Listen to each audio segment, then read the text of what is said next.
Fox Sports. We are Blackmore. We are Arizona. We have to be much better to continue to stay in the race, and we have been in the first half. I mean, that's record-setting. I feel really bad because I let everybody down. We definitely should have won that game. We try to put guys in situations and it hasn't worked. So we'll certainly look at different options.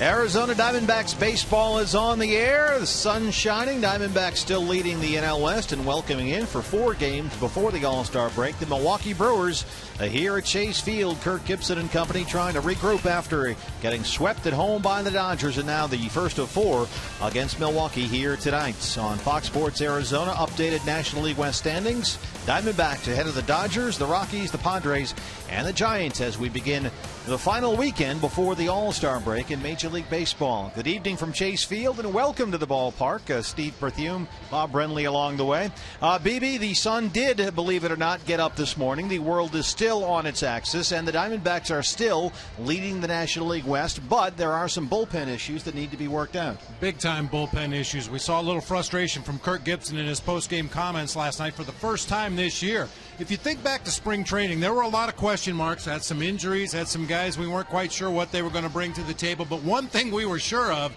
the tail end of that bullpen was going to be very good. Had 3 veteran guys down there in J.J. Putz, David Hernandez, and Heath Bell, all capable of closing games. But you see the numbers this year. Each guy has blown 5 saves. The untimely home run has really bitten Heath Bell and David Hernandez. And Kevin Towers has told us that he's searching.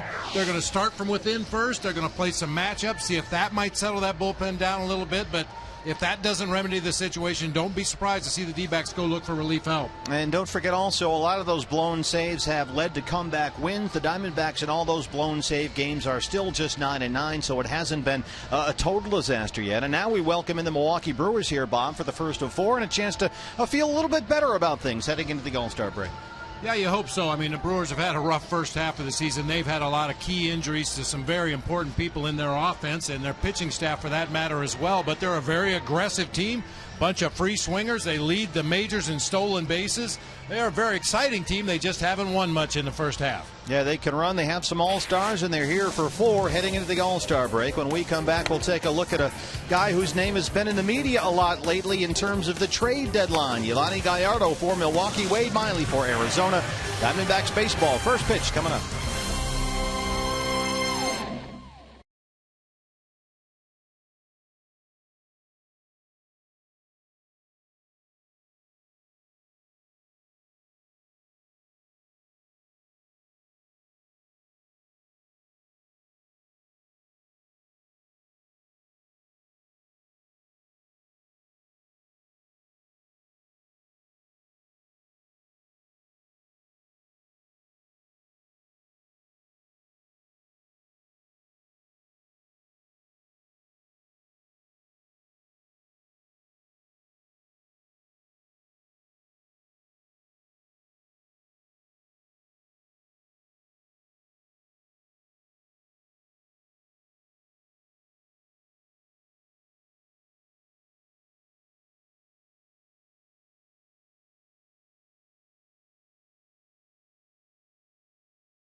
brought to you in part by Ram Trucks, proud partner of the Arizona Diamondbacks.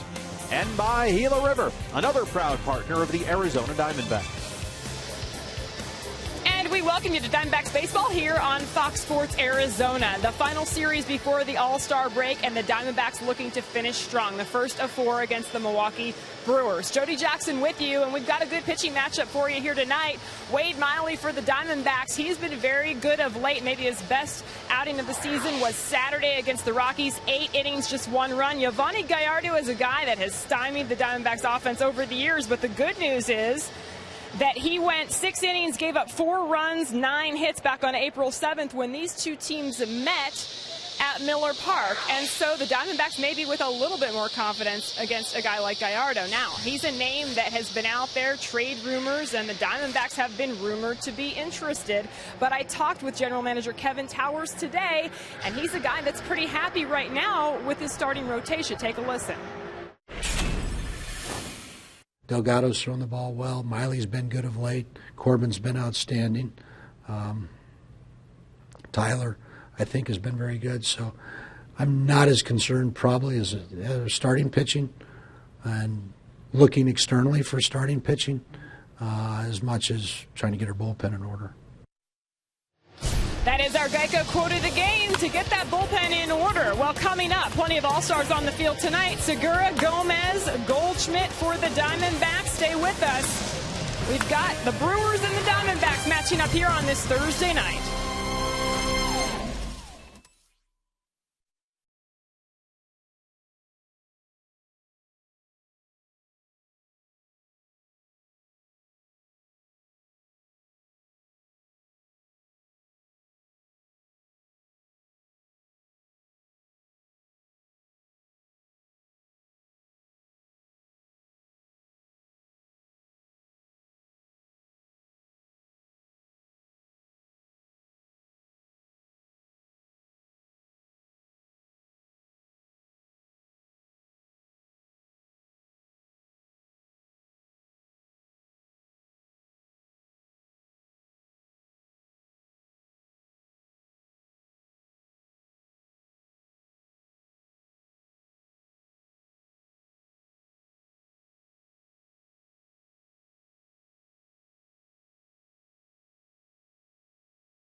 In at Chase Field for the first of 4 before the All-Star break. Steve Berthew and Bob Brenly back with you. Diamondbacks baseball is on the air.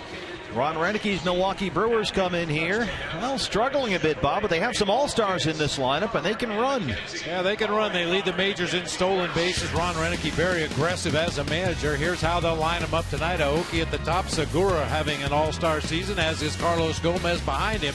2 guys you definitely have to keep an eye on. Jonathan Lucroy, strong offensive catcher. Ricky Weeks, Sean Halton, Yunieski Betancourt, Logan Schaefer, and Yovani Gallardo on the mound. A lot of scouts watching this ball game tonight. And Norichika Aoki will lead it off, baby. Yeah, took a picture of the lineup card in the Brewers dugout. First of all, nice calligraphy, but you see they use the it's lovely Japanese symbols for Aoki rather than the... That's so he knows when to bat? Apparently so, yeah. Here he is. Norichika Aoki leads it off, first of 4 against the Brewers at Chase Field. Aoki at .298 and 4 home runs. This is the top of the order that runs a whole lot. Aoki has 10 stolen bases, Segura 27, and Gomez 21. They are without Ryan Braun. Likely for this series, he is on the bereavement list. Braun is out. Aramis Ramirez, their starting third baseman, is gone. Corey Hart done for the season with a knee injury. And with that in mind, Ron Renicky has been even more aggressive with his base stealers. Martin Prado on the grass. That takes care of Aoki, one away. Wade Miley tonight making his 19th start of the season, 5-7, a 4.06 ERA, but he has been very good lately.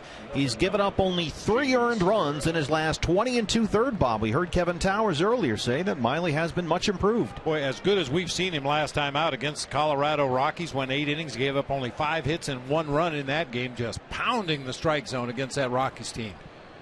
Here is Gene Segura, and he has been a sensation this year, leading the National League in hits, 5th in hitting with that .319 average. 11 homers, 10 doubles, 8 triples, and 27 stolen bases. And oh, by the way, he has played spectacular defense.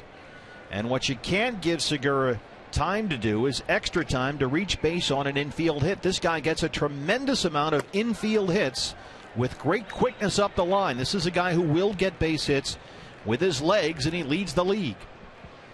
114 hits for Segura, 100 on the nose for Aoki, and Gomez at 97. The Brewers could have 3 guys with 100 hits before the All-Star break for the first time in their history.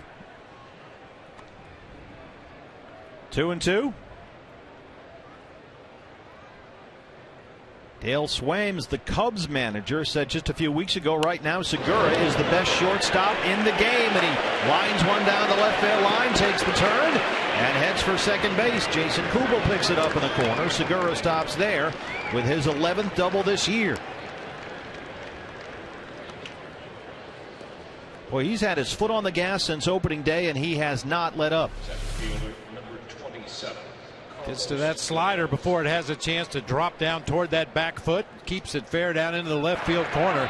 I mentioned the aggressiveness by the Brewers on the bases, and we're told on plays just like this, many times Segura will just keep on rolling. They make you throw them out. And here having a career year is Carlos Gomez, a National League All-Star. 303, 13 home runs. Batting third with Braun out on the bereavement list. Hard to third, Prado looks Segura back to the bag, throws across to Goldie, 2 down. Defensively for Kirk Gibson's Arizona Diamondbacks, BB, Adam Eaton back in center field. Eaton in center, Kubel in left, Parra over in right field. It'll be Prado, Gregorius, Hill, and Goldschmidt third to first. I like the All-Star logo behind Goldie. That's sweet. Get used to it. Miguel Montero behind home plate for left-hander Wade Miley. Kubel, Eaton, Parra left to right in the Diamondbacks outfield. 2 down, Segura on second. Here is the catcher, Jonathan Lucroy, in the cleanup spot.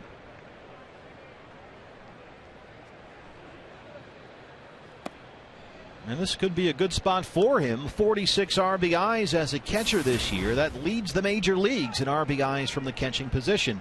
He's at 268, 11 home runs, and he's got a little pop in that bat.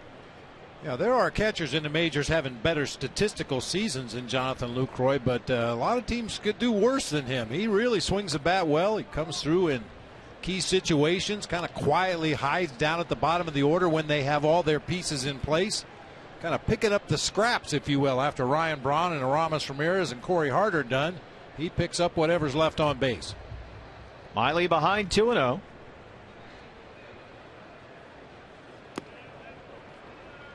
Yeah, they have a nice catching combination here with Lucroy and Martin Maldonado, who's perhaps the better defensive catcher.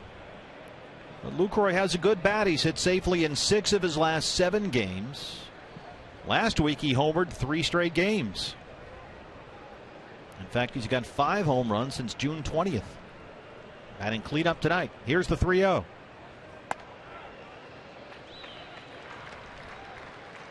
The Brewers team actually got off to a pretty good start this year in the month of April. They were 14-11, had a 9-game winning streak, feeling pretty good about themselves, and then they went out in the month of May and went 6-22. It went south in a hurry on Ron Renicky. That one is driven to center field. Adam Eaton backing up at the track, looking up, and that ball is way out of of here. We told you he had some pop in that bat, and there it is. Jonathan Lucroy, his 12th home run.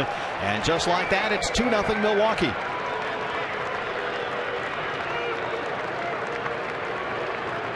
That's his 6th home run since the 20th of June.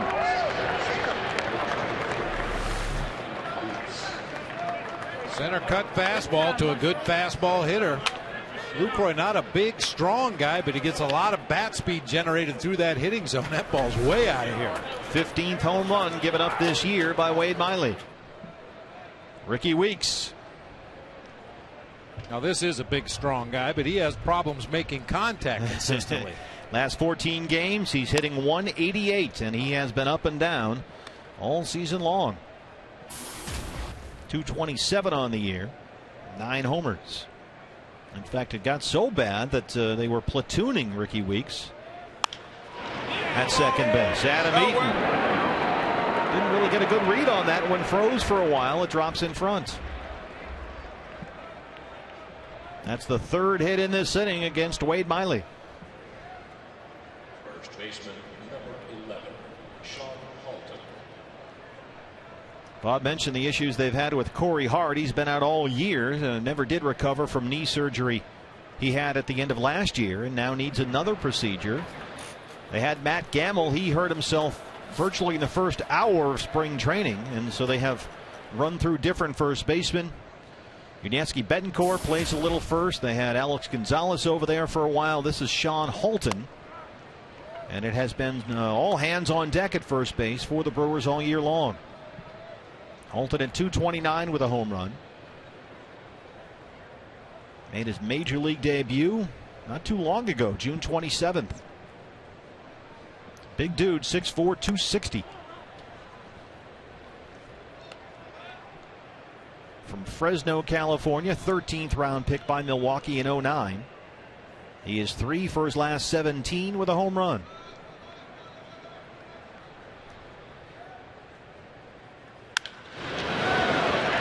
That's hard hit into the gap in left center. Eaton over to cut it off. Ricky Weeks heads for third. Here's the throw. Weeks is in there. Play at second on Halton, and he's in there. Halton hustling into second. Now second and third. 2 outs for Milwaukee. And Bob, all these balls are hard hit against Wade Miley. Nothing cheap so far. They are squaring him up with authority. Halton hit his first career homer yesterday in Cincinnati against Mike Leake. Here you see Ricky Weeks. We talked about the aggressive base running. That ball was right in front of him in center field, and Halton very aggressive behind Weeks. That is ruled a single, and he takes second base on the throw. So a single for Halton. Second and third, 2 down. Yuniesky Betancourt steps up. So Wade Miley not out of the woods just yet. You do have a lefty in Logan Schaefer in the on-deck circle, a base open at first. Even though Betancourt is only hitting a shade over 200. Pitch him carefully here. Go for the lefty-on-lefty matchup if you lose him. Betancourt in a 4 for 35 slump. There's Schaefer on deck. I hate to even think about that in the first inning of a ball game, pitching around a guy to get a good matchup.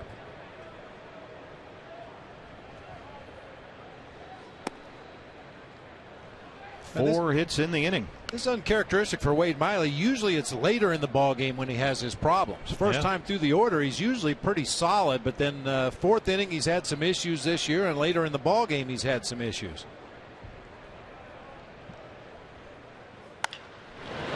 Rolled to third, Prado. They strand 2, but they get 2 across on the Jonathan Lucroy home run, his 12th of the year. Diamondbacks down 2-0.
Adam Eaton and the Arizona Diamondbacks will step up there for the first time, and this is the lineup tonight for Kirk Gibson's D-backs. Eaton at the top, Parr in the 2 spot, Paul Goldschmidt in the 3 hole. The 3 guys in the middle: Aaron Hill, Jason Kubel, Martin Prado, Miguel Montero, Didi Gregorius, and Wade Miley at the bottom. And once again, we're highlighting Paul Goldschmidt, one of the 2 representatives for the D-backs in the All-Star game at Citi Field. He and Patrick Corbin, in fact, were presented their All-Star jerseys before the game by Diamondbacks president and CEO Derek Hall. On the mound for Milwaukee, his 20th start this year, this is Giovanni Gallardo. He's having, it can be argued, the worst season of his career. The ERA is .485. That's more than 1 full run higher than it's been in any of his previous 4 seasons. Yeah, over the last 4 years, he has 60 victories. His ERA standing right around 3.5. But velocity's down a little bit this year. We're told his breaking stuff is not nearly as crisp. That didn't keep a whole boatload of scouts from being here tonight to get their eyes on Giovanni Gallardo. Adam Eaton. Yeah, the Brewers are in a rebuild mode. In fact, they may reset the whole organization in terms of personnel, and Gallardo, with his contract expiring soon, is part of that. Everyone's looking for pitching. Adam Eaton still looking for his first hit this year. He's 0 for 5. Talking to the broadcasters for the Brewers, Brian Anderson and Bill Schroeder in the booth right next door. And I always say, you know, who's on the trading block? And they said everybody. Yeah, they need to redo at all levels of their organization. There's not a ton in their system. There's B.A. and Brock working the Brewers broadcast booth. Everybody's taking a look at Gallardo, and the numbers are a little concerning, Bob, both in terms on the stat sheet and on the radar gun. As you mentioned, the velocity is down, throwing more curveballs. And Gallardo has been getting hit at a greater rate than at any other point in his career. His hits per 9 innings rate is almost 10. It's been 8.2, 8.4 over the last 2 seasons, so that's a big jump. And at the same time, his strikeout rate has dropped about the same percentage this year. So those are all very alarming numbers if you're thinking about calling Doug Melvin and saying, hey, what about Yo Gallardo? That one is chopped to second base. Ricky Weeks is there, 1 away. Defensively, the Brewers look as such. It's kind of a patchwork job out there with all their injuries. No Braun, no Hart, no Ramirez. Yeah, near the bottom of the National League in fielding percentage. Schaefer in left, the All-Star Gomez in center, Aoki over in right field. It'll be Betancourt, Segura, another All-Star, Ricky Weeks, and Sean Halton across the infield, third to first. Jonathan Lucroy's already done some damage with the bat. He's behind the plate for right-hander Giovanni Gallardo. And the guy to watch out there's Logan Schaefer in left, but Carlos Gomez in center field is having a spectacular season. He has robbed 4 home runs this year. Now, he's not robbing any home runs out in front of that fence, but he has put on some highlight clinics this year. In fact, some of his catches, he robbed a home run from Joey Votto the other day, and it went viral on the internet. Gerardo Parra, 288, 7 home runs. This was Carlos Gomez taking a home run away from the Reds' Joey Votto at Miller Park. And he is a tremendous athlete, and he's become, to his credit, a more disciplined baseball player, which was always the knock on Gomez over the course of his career. Now he's an all-star. And the Brewers have gone all in on this guy. They gave him a new contract right after spring training. 2-1 to Gerardo Parra.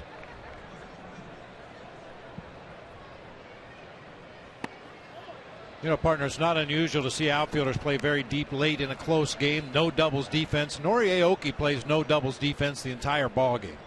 He plays extremely deep. You see that worn area out there in right field. That's where most right fielders position themselves. He's usually very close to that warning track in right field. One more time. Nice high hop for Ricky Weeks. 2 up, 2 down for Gallardo here to start the first. I mentioned before the game that President and CEO Derek Hall was down there presenting our Diamondbacks All-Stars with their net-themed All-Star jerseys. They're wearing the orange of the National League, Paul Goldschmidt and Patrick Corbin. I have to do a little research and see if there's a number 45 in the All-Star game. Otherwise, Goldschmidt and Corbin will be lockering right next to each other. I like the sound of that. By the way, they are selling those in the team shop, so come on down to Chase Field. Gear up for the All-Star game. And Paul Goldschmidt certainly deserves to be there at 311 and 21 home runs. 76 RBI, still tops in the National League, now 5 ahead of the Cardinals' Alan Craig.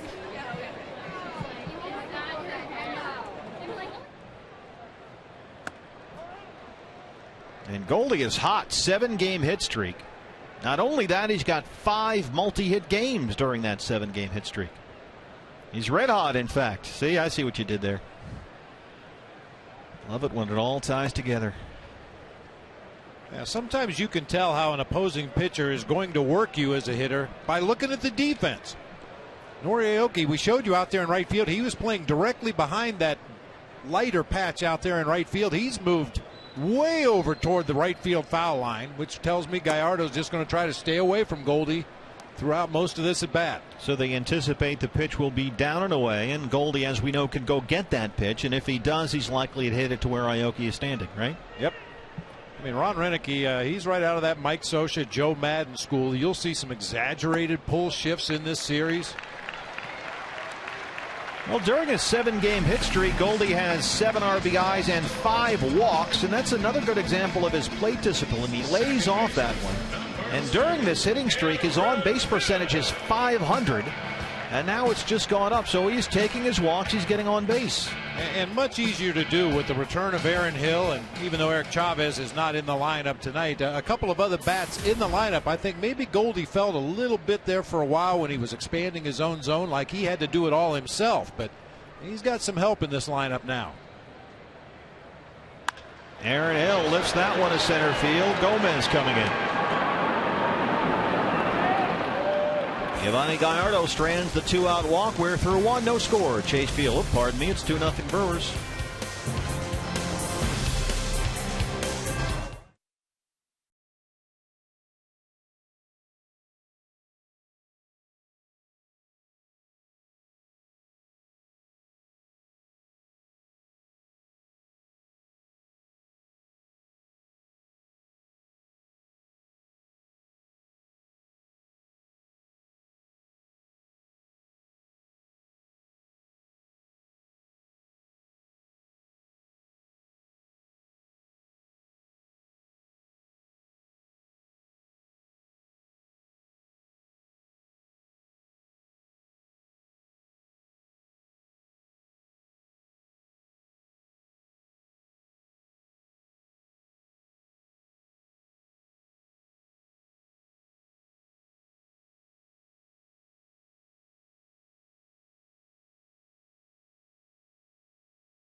Biggest event of the summer, the Midsummer Classic, returns to New York City with home field advantage in the World Series on the line.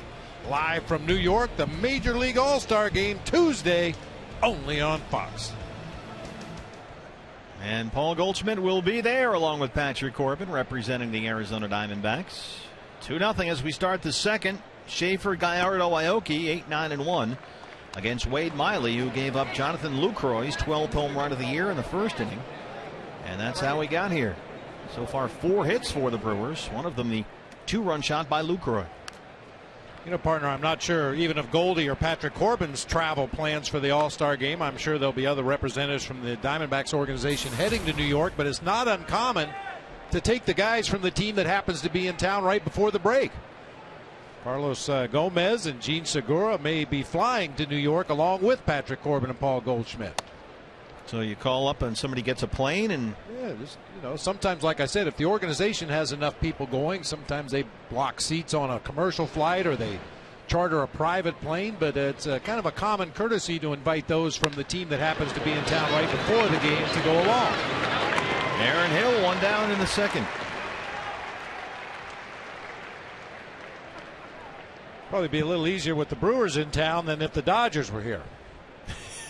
They don't play nice. Well, Yasiel Puig is not headed to the All-Star game, at least not at this point. The fan voting closed as of this afternoon, and the Braves' Freddie Freeman got that final National League spot. Ivana Gallardo can hit 10 for 35 on the year with 2 home runs.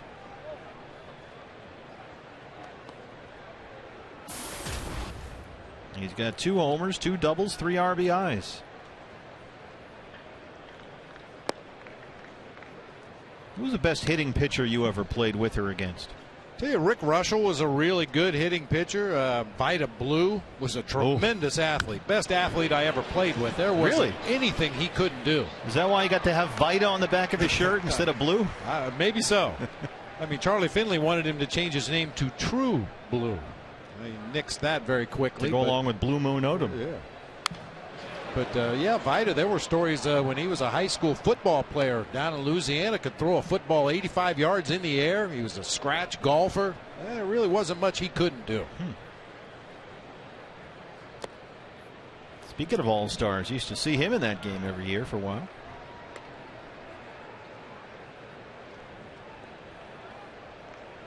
Wade Miley's gone 3-2 now to the pitcher. He goes down and lifts that one in the air and right. Power coming in. Goldie, Aaron Hill, and Aaron Hill makes a terrific running catch in foul ground. No man's land out there down the line, but look at Aaron Hill go get it. Well, not always easy to communicate on that particular play because all 3 defenders are getting close to the ball, but it looked like Aaron Hill called off Goldie that time. Paul is used to going out there and making those over the shoulder catches, but he gave way and let Aaron Hill come across. Aaron had the better angle. 2 steps in fair territory, has it for the second out. Here's Norichika Aoki. He grounded out to third his first time up. Aoki back in the lineup for Milwaukee. He's been battling some left elbow stiffness lately. Wade Miley. Aoki gets up the line, and now the question is, what hurts? Keep in mind, Trevor Cahill is already on the DL after Marcell Ozuna of the Marlins had a comebacker that went off Trevor's hip. And now Aoki up the middle against Miley. Sounded like a shoe shot. Yeah, got him on the left foot, the outside, maybe the bottom of the left foot. Oof, right on the side.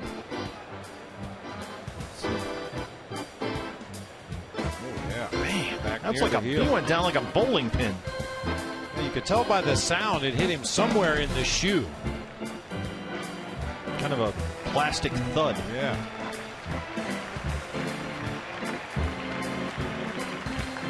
Now that looked to be his plant foot, right? Yeah. Yeah, listen to this. You can tell the sound when it hits a body part as opposed to a shoe.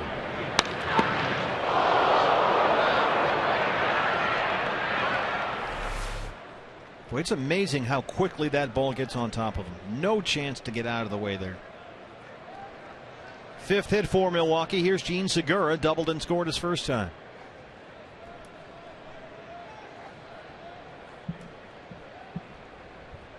Aoki 10 stolen bases. He has been caught 9 times.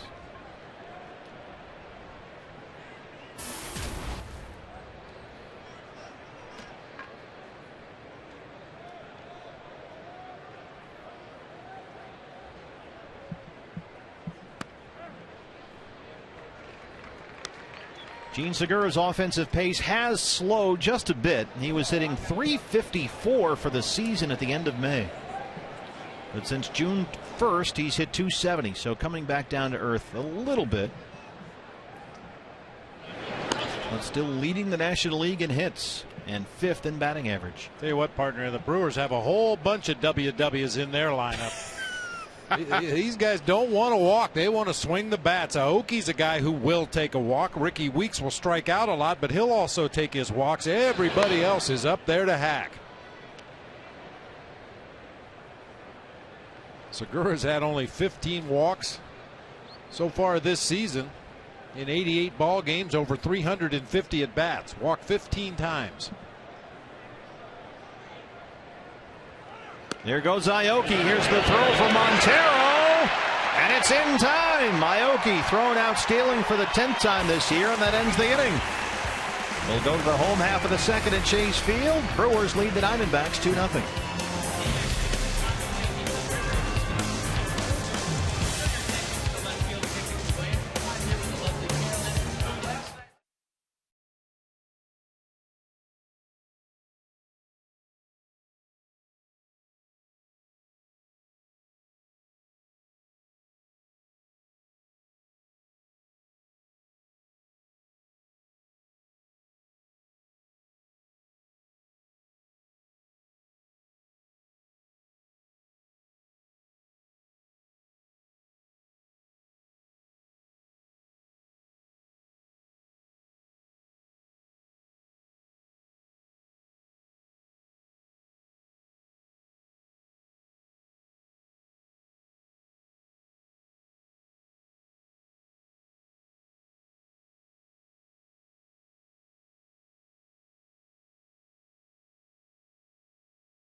Wade Miley so far, bottom two. Jason Kubel, Martin Prado, Miguel Montero for the Diamondbacks. AT&T Twitter poll question. Who's your pick for NL Manager of the Year? The Pirates, Clint Turtle. The Braves, Freddie Gonzalez. Mike Matheny of St. Louis. Or Kirk Gibson of the Diamondbacks leading the division here. Tweet your vote to @Fox Sports Arizona. Here's Kubel. Care to weigh in? I usually like to sort of take your temperature on these. I got to believe Clint Hurdle's going to get a lot of support in our Twitter poll, but I'm a big Mike Matheny fan. I had a chance to watch him throughout his playing career and the early part of his managing career here, and I think he's going to be a really good one. He's doing a nice job this year with that Cardinals team. Well, the difference for Pittsburgh this year has been the pitching. Francisco Liriano has been tremendous for them. People laughed when the Pirates signed him, but he's been very good. And Garrett Cole, who they got #1 overall a couple of years ago, has been up and pitched well. So they're getting consistent pitching in Pittsburgh.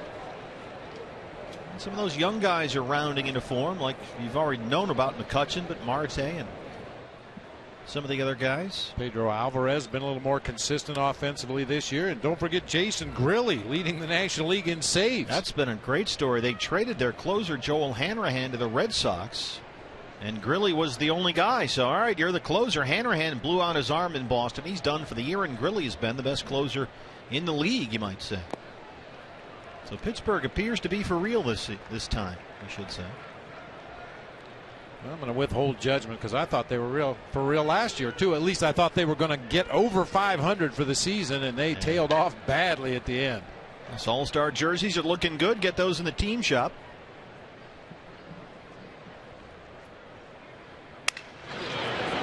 Hey, Ricky Weeks has had a busy afternoon so far. Holton is there to cover, one away. It's the third ground ball to second so far, and 4 outs.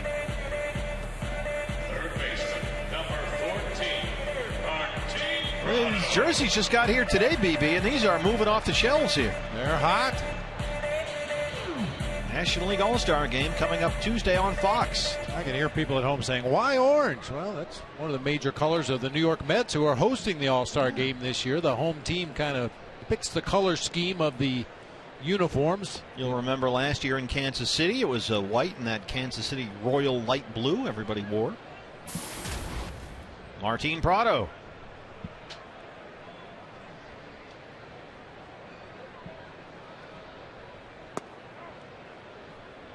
Prado has hit safely in 4 straight games and 7 of his last 8.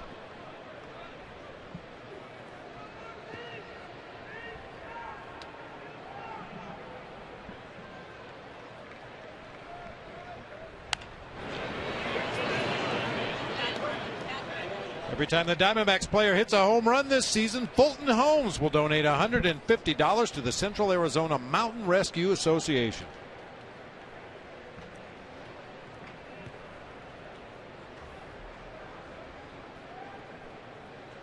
Now that is not an all-star look. No.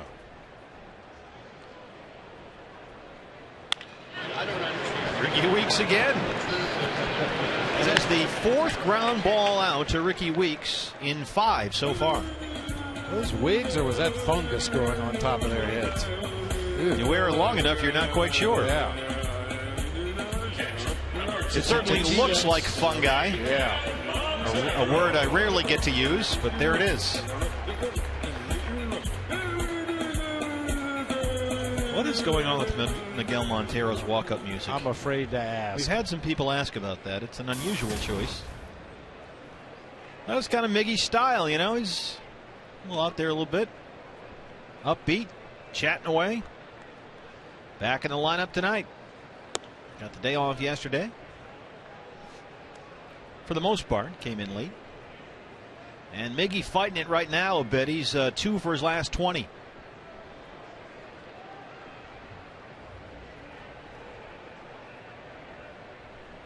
And Bob, for you, when we watch Miguel Montero hit, what's a sign that he's starting to get back on track? Because we've seen him when he gets off track.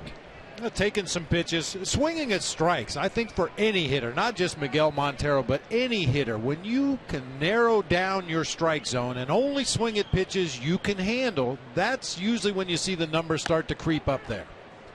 When you swing at those borderline strikes, those pitcher's pitches with some movement off the plate, when you chase pitches that are way out of the strike zone, that's when the numbers go the wrong direction.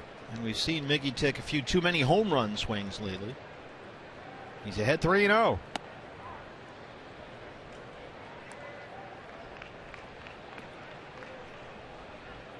I mean, for me in the first half of the season, that's been one of the strengths of the Diamondbacks offense. Even though they've struggled to score runs at times, grinding these at bats, forcing that opposing pitcher to throw a lot of pitches to either get you out or get you on base. When things have gone the wrong direction, there have been a lot of very quick at bats, a lot of very quick innings. Pitch count stays down for that starting pitcher. They're able to work deep into the ball game, grinding out those at bats. Well, Gallardo was behind 3-0. He's back full now, 3-2. 4 of the 7 hitters so far in the ball game have gone to a 3-ball count against Gallardo. Good sign. And that's a good swing right there. And, you know, the wild golf swing that we've seen occasionally from Miggy lately, which is usually an indication he's, you know, maybe giving an at bat or 2 away or getting a little bit out of control. Yeah, the longer the swing, the bigger and harder the swing, the slower the bat gets to and through the hitting zone.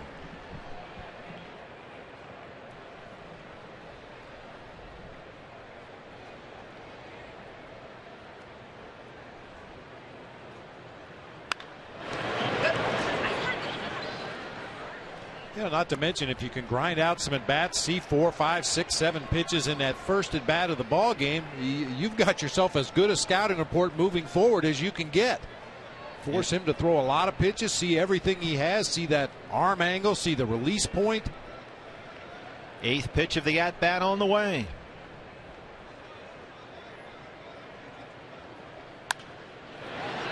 They'll go for 9.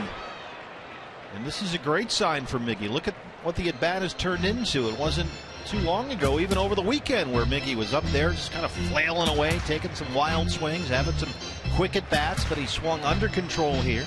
He's looked at good pitches. He's worked at full, and now pitch number 9 coming up. Yeah, what looked like it was going to be a very quick short pitch inning for Gallardo. Suddenly he's laboring a little bit out there in the second. It's on the off-speed pitch. That's his first strikeout. We're through 2. Diamondbacks trail the Brewers 2-0.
2-0 lead over the Diamondbacks.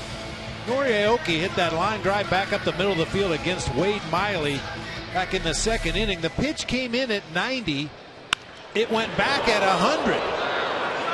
Now the difference is the hitter standing there with the bat. He's got a timing mechanism to get on that 90-mile-an-hour fastball. Wade Miley, though, had no timing mechanism to get ready for that 100-mile-an-hour line drive right back at him. 100 miles an hour off the foot.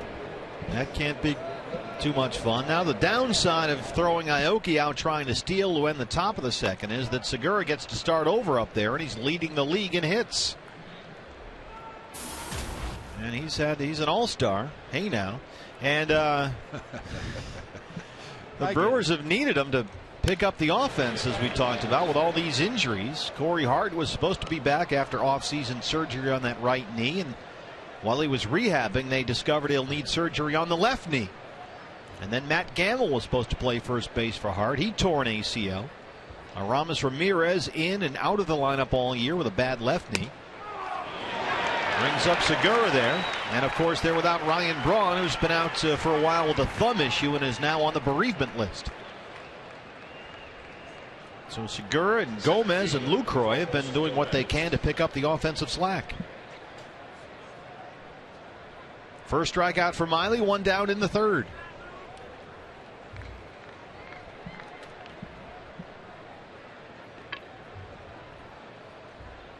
Go Gomez.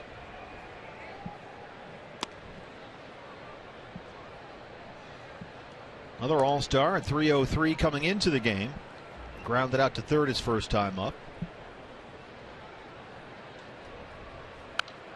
How about it, partner? You're up there at the plate and you take a called third strike. You feel bad enough about it as it is. And then the home plate umpire, Tom Hallion, does this. Well, that's his thing, man. Okay.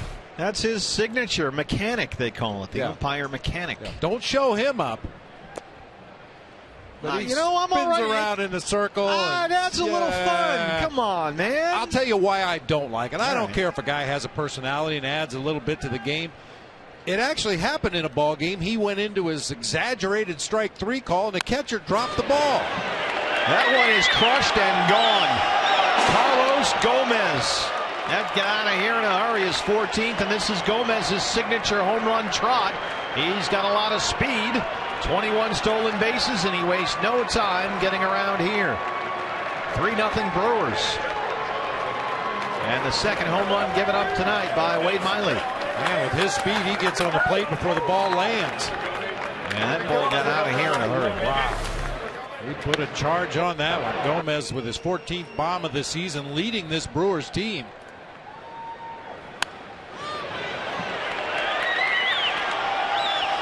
And once, a little bit of Cadillac, and now we kick it into full speed here. Lucroy homered his first time up. That is now, Bob Brenly, 16 home runs given up this year by Wade Miley. Counting the 2 by Milwaukee tonight. Same spot, this time it's Goldie, and he's in front of Aaron Hill. And 110 innings this year. Wade Miley, as you mentioned, has given up 16 home runs and walked 37 opposing hitters. Last year, all season, in 194 and 2/3 innings, gave up only 14 homers and walked the same number of guys in an entire year that he's done in the first half this season. And all these balls off the Brewers' bats have been hard hit, and I include the 100-mile-an-hour one that went off Miley's foot. Ricky Weeks singled his first time. And it's just odd because he's pitched so well lately. I mean, Wade Miley's ERA was over 5 following a start on May 31st. Since then, his ERA has come down for the year, nearly 1 full run. And he was outstanding in his last start. That one is driven deep to center field. Adam Eaton at the track, looking up, and that ball is off the wall. Weeks will stop at second. That's a loud double. His 14th double this year.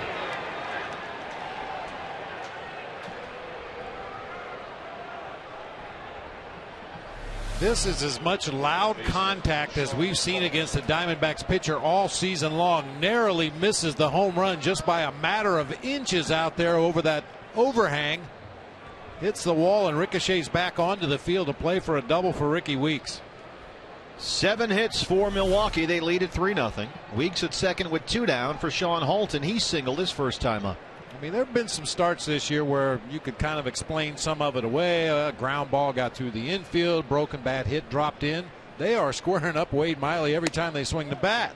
Well, Miley's low point for the year was the loss at Wrigley Field May 31st. At that point, he was 3-5. The ERA was over 5, and he'd lost 4 straight starts. But since that outing against the Cubs at the end of May, he's pitched well. A 2.66 ERA over his previous 7 starts. It's not a small sample size. And we know he did his last time out against the Rockies. He was sensational.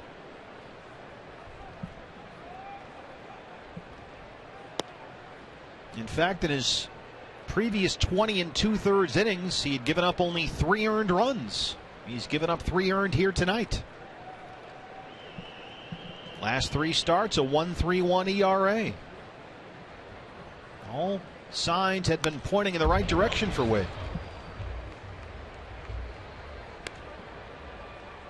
These guys hit lefties. Segura, Gomez, Lucroy, Weeks, some good right-hand bats in here, even without Ryan Braun and Corey Hart. Yeah, Braun and Hart and Ramirez, all right-handed bats. You can see why they do well against lefties.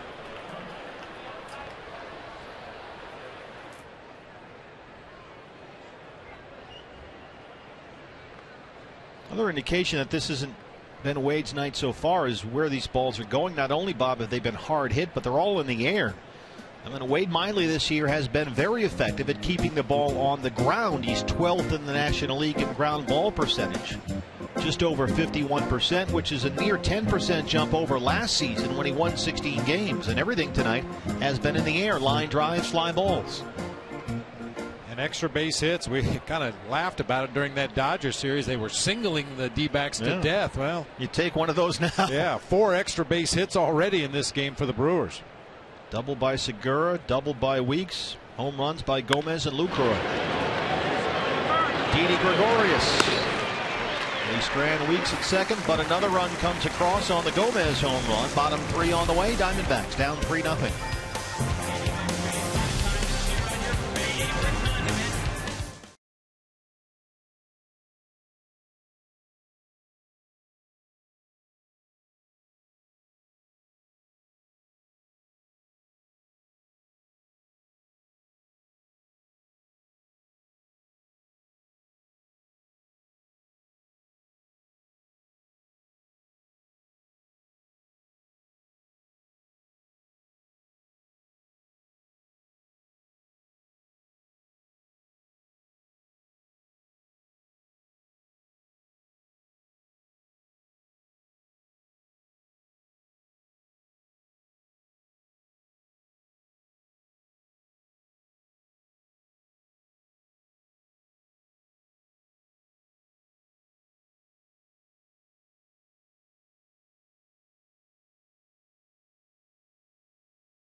Diamondbacks trail the Brewers 3-0. D-backs, a Luchador mask giveaway, fans. Only a few weeks away. That's Saturday, June 27th. Diamondbacks and Padres, 20,000 fans.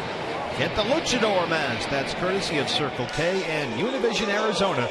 So call now for tickets. 620-462-4600. Or you can log on to dbacks.com/lucha. He's been working out at Mountainside Fitness, BB. Looks like he's on your program. Yeah, I taught him everything he knows. Didi Gregorius leads off the third against Yovani Gallardo. Got a gym right here in the ballpark. Outstanding.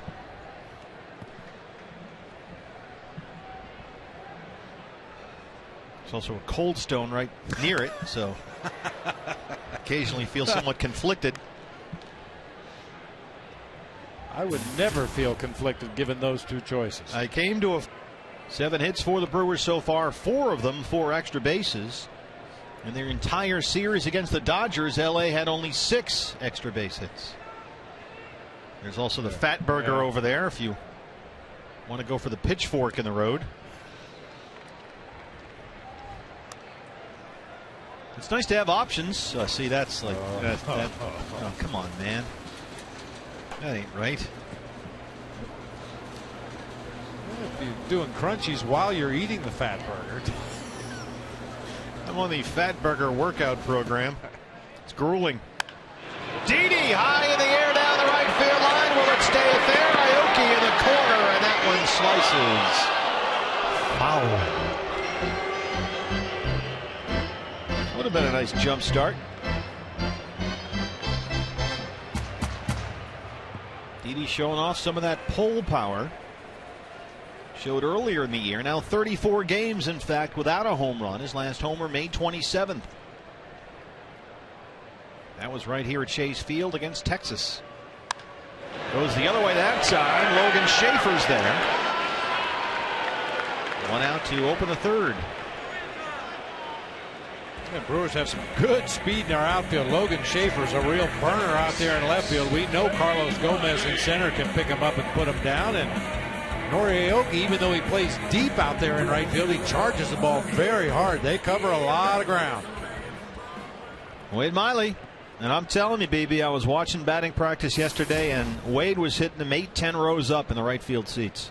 So I have high hopes here. 4 for 33 on the year, a double, a homer. He's got 5 RBIs.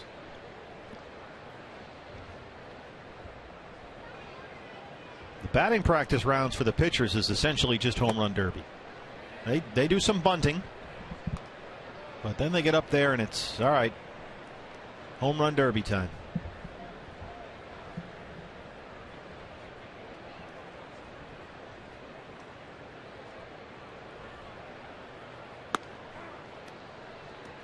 Tom Hallion is very quiet. He'll give you that little point, but when it's strike 3, he makes up for it. He goes into that little tornado spin back there. Roll to short, Gene Segura. I started to tell the story about a game earlier this season when Hallion went into his exaggerated strike 3 call, looking back toward the crowd behind home plate, and the ball got away from the catcher and rolled over toward the on-deck circle on the third base side. The batter was running down the first base line. The catcher's running toward the third base dugout, and Hallion didn't know what happened because he had turned his back on the play. I'm sure you were fine with that. Well, like I said, I have no problem with showing a little bit of personality, but if it ends up affecting the play of the game, then I have an issue with it. Adam Eaton 0 for 1, grounded to Ricky Weeks his first time. Adam 0 for 4 with a strikeout in his return to the major league lineup. That was Tuesday against the Dodgers. He had a pinch hit appearance in last night's game. Then again, who didn't? Pinch hit for Tyler Skaggs in the 5th and grounded out to short. And there's another one to short, Segura. So 3 hitless innings so far for Yovani Gallardo. He leads it 3-0.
Fourth inning at Chase Field. Hey, send the kids back to school in style with a D-backs backpack. This Sunday, first 15,000 kids will get a backpack courtesy of Cox Communications. So get tickets now, 602-462-4600. Log on to dbacks.com/tickets and get the back-to-school backpack. It's a good-looking backpack. Yuniesky Betancourt leads off the fourth for Milwaukee. Betancourt, Schaefer, Gallardo, 7, 8, 9 here against Wade Miley, who has given up 7 hits so far, most of them hard hit, 2 of them home runs. Lucroy a 2-run shot in the first. Gomez a solo shot in the third.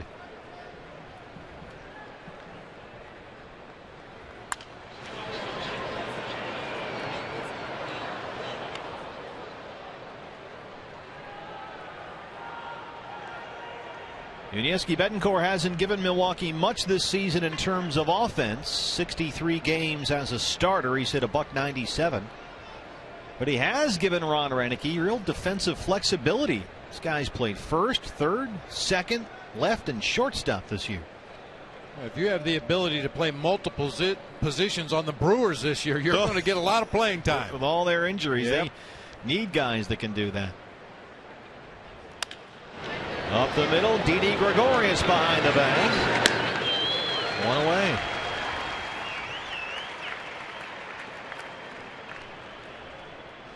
Logan Schaefer now. Schaefer grounded to second his first time up.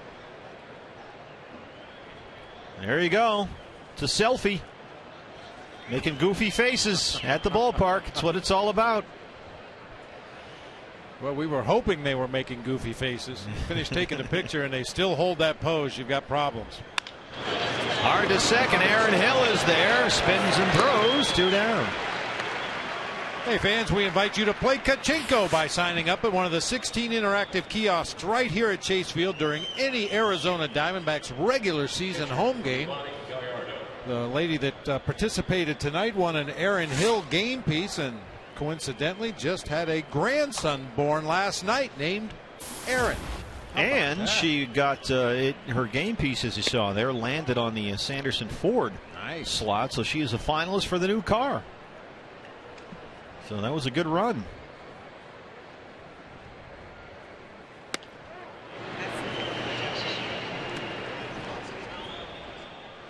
Yvonne Gallardo popped up his first time up. Nice play that Aaron Hill tracked down, running all the way over near the right field line.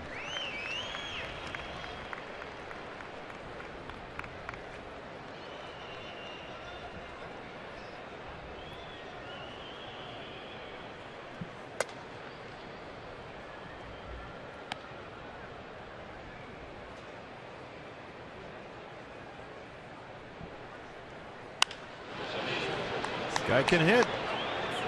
Coming into this season, he was a career .207 hitter with 10 homers. He's been used as a pinch hitter only one time this year, but many times throughout his career. Get into those extra inning ball games and exhaust your bench. Gallardo's a guy that can go up there and give you a good at bat. Well, we saw that last night when Don Mattingly had to use Zach Greinke as a pinch hitter. Last night's marathon. In 5 hours and 14 minutes. There's the Tom Hallian strike 3 mechanic. Second strikeout for Wade Miley. He works a 1-2-3-4. CenturyLink, your link to what's next. When we come back, Parra, Goldschmidt, and Hill.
Fans, Pepsi and the Diamondbacks getting together, giving you a chance to catch a game from the RamTruck.com pool area. All you have to do is look for specially marked packages of Pepsi 12-ounce cans for a chance to find the limited edition D-backs can. Pepsi, live for now.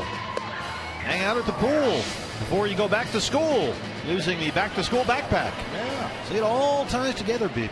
Take some of that chow home with you. They actually have food at their pool party tonight. Yeah, who put together that fiasco when we were out there earlier this year? That was so long ago, I can't remember. Goggles. And beer goggles. It's girls' night out there. Nice. See, you get the gals together. You have a girls' night out by the pool. Have a drink, enjoy the view, have some snacks. And there's the view from the pool. For a family reunion, you know, get the whole gang together, bring them out to a ball game, go out there to the pool. Gerardo Parra, D-back still looking for their first hit against Yvonne Gallardo. Halton way over there to get that. Parra can't quite beat it out up the line. Gallardo is there in time. And that's the first out to start the fourth. You know, I've talked so much this season about Paul Goldschmidt and how well he handles himself down there at first, how he takes it by himself whenever he can without risking a throw. You know, this is why you don't risk throws. Halton going away from the bag, turns around and throws a changeup to Gallardo, who had to reach back for the ball, barely does get his foot on the base ahead of Parra. Phil Cuzzy in perfect position to make the call. Here's Goldie, walked his first time up, and they were very careful with Paul Beebe. As you noted in his first at bat, everything was away, away, away. And Aoki is once again positioned over to the left-hand side of that worn grass area in the right field area. There's Aoki, top right,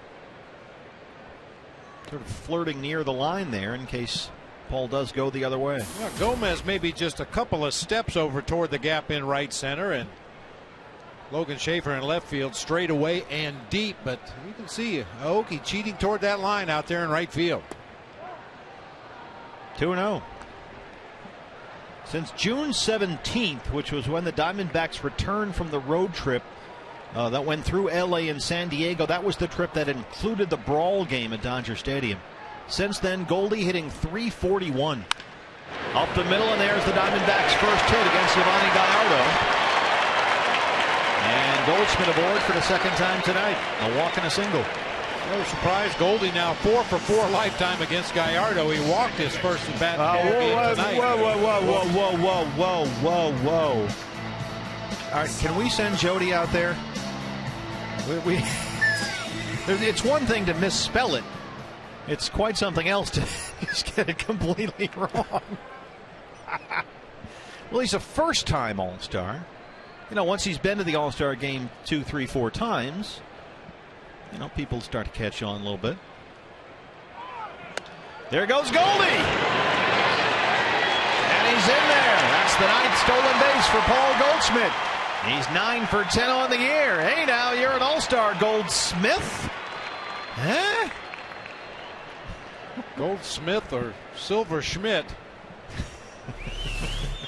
Boy, he just took advantage. Gallardo didn't pay any attention to him over there at first base. Got a little bit of a walking lead. It dropped right out of the glove. Hey, can we have Jody? Is she available to go down and help those guys out with a new sign? Can somebody get a Sharpie and head over there? We gotta fix this. BB, we can't let that go, can we? I mean, I like the fact they used a gold sign. Oh, it's great. But yeah, the spelling leaves a little to be desired. And this is what you want, you know? Generations at the ballpark, hanging out, watching the Diamondbacks. They got the go part right. All right, we are. I'm told that the Fox Sports Arizona I-team is on the case, and we will launch an investigation as to how someone showed up here rooting for Paul Goldsmith. But we're glad they're here. 2-1 to Aaron Hill.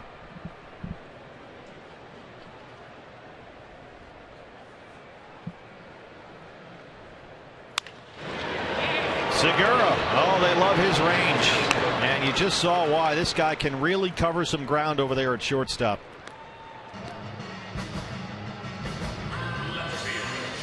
His defense has been spectacular all year. And it's funny, Bob, because he's built low to the ground, big, thick legs, almost like a hockey player. He has made 10 errors this season, but that's because he gets to balls that a lot of shortstops don't even make an effort on.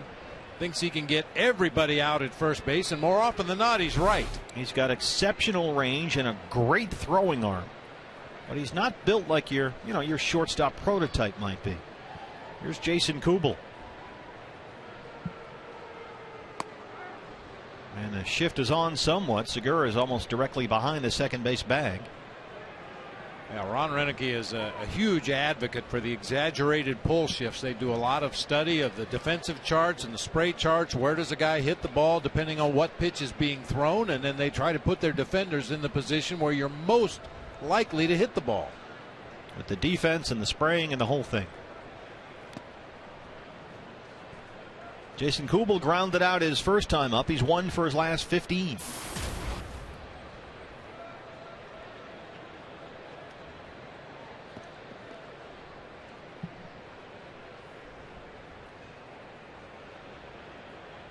Paul Goldschmidt at second, 2 down, single and a stolen base.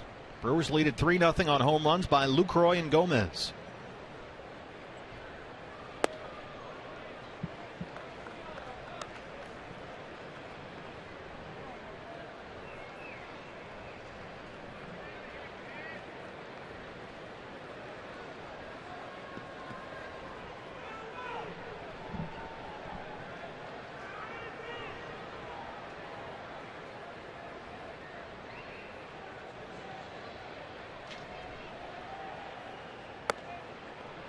Three and one.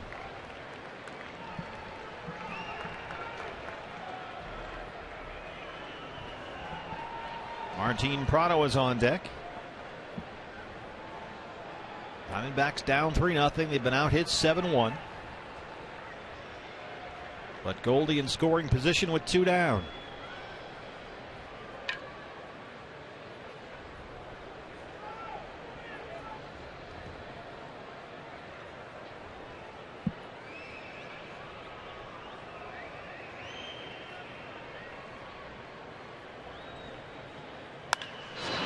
Lifted high in the air to right. Aoki, that is just under the roof. Aoki's at the track. He's got it. That was hit a mile in the air, but it's allowed. Out number 3 in the 4th. Diamondbacks strand 1 through 4. Goldsmith and company trail the Brewers 3-0. We're working on it.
Talked about Wade Miley's last outing against the Colorado Rockies and how good he was. Watch the location. This is a 2-seam fastball on the corner, moving down and away from a right-handed hitter.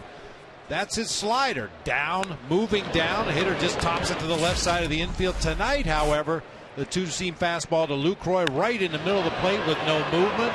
And the slider to Gomez, hanging over the middle of the plate, just not hitting his spots as well tonight as he did in that Colorado game. And he's been generating a lot of ground balls, 12th in the National League in ground ball percentage, but the stuff has been up a little bit tonight. And he's behind 3-0. Norichika Aoki, Gene Segura, Carlos Gomez, 1, 2, and 3 here in the Milwaukee fifth. Aoki last time up hit a 100-mile-an-hour line drive right off Wade Miley's foot. He's 1 for 2.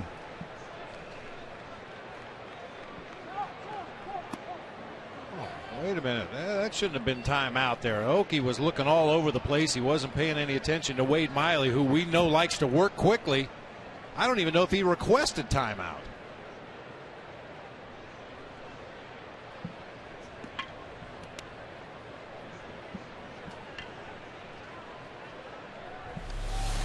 Yeah, Aoki was looking all over the place. I don't even think he requested timeout. Tom Hallion just gave it to him.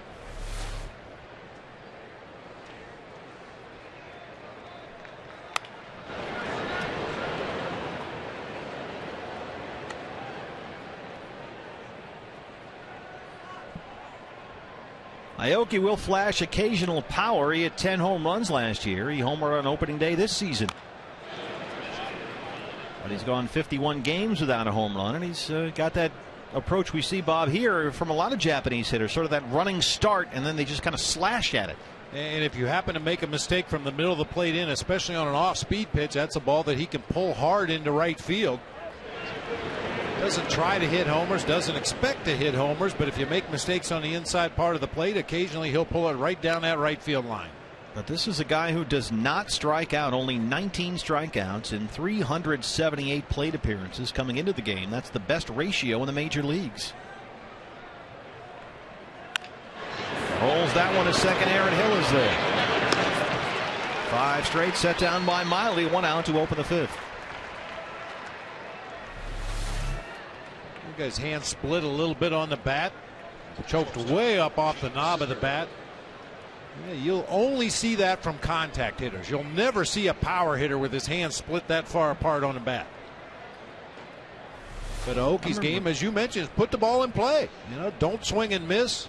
Just put the ball in play, take your chances. Remember Felix Millan used to choke up like that back in the day, the Braves and the Mets? He played on a lot of teams. But Gene Segura doubled and scored and struck out his last time up.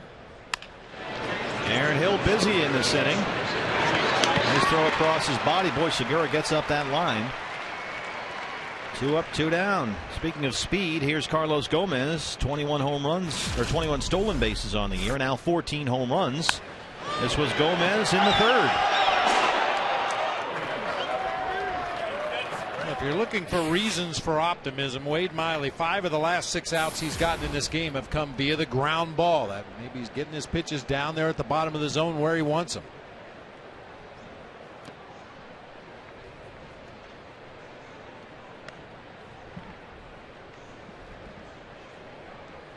By the way, I can see our staff is busy working on a Goldie package for our buddy down there with the sign. We're going to make sure he gets hooked up. We're not going to give anything away, but he's got a special Goldie prize package headed his way. Nice work, little guy. Getting some TV time, and there's something coming to you. Paul Goldschmidt. Miley's got to hurry to get Gomez, and he does. Nice 3-1 there by the Diamondbacks. Wade Miley is now retired 7 in a row. It's 3-0 Brewers.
Offensively here in the bottom of the fifth. Nice play by Paul Goldschmidt and Wade Miley to end that top half of the inning.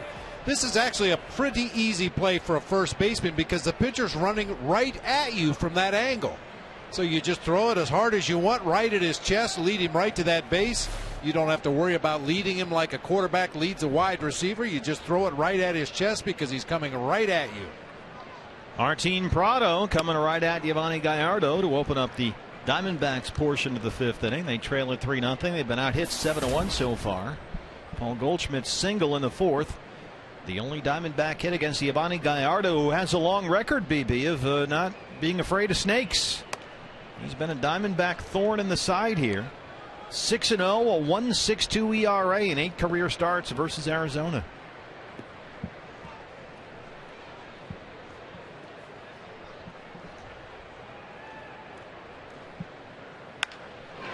That one is driven to the gap in right center, and it gets down and rolls almost to the wall. Gomez does a good job over there to cut it off, and Prado flies into second base with his 16th double. Leadoff man aboard for the Diamondbacks to open the fifth. Boy, good approach that time by Martin Prado on a hanging breaking ball. So many guys want to pull that particular pitch, but Prado stays on it, splits that gap in right center.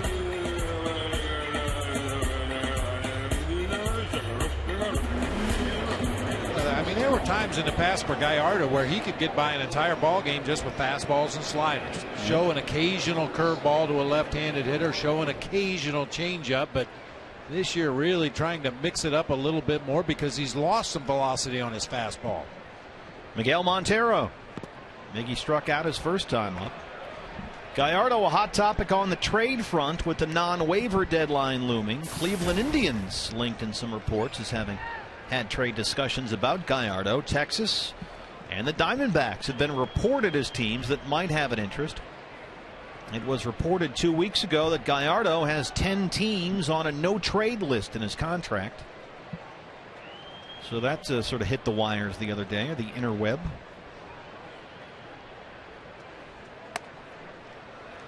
Ten teams reportedly are the Orioles, Red Sox, Indians, Tigers, Astros, Angels, Yankees, Phillies, Pirates, Blue Jays. Those are the 10 teams it's been reported that are on Gallardo's no-trade list. Doesn't want to go there. 1-1.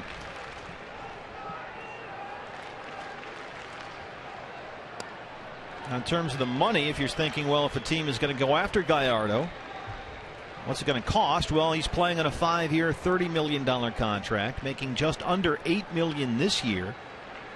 He's due to make just over $11 million for next season, and then there's an option. That's a club option for 2015.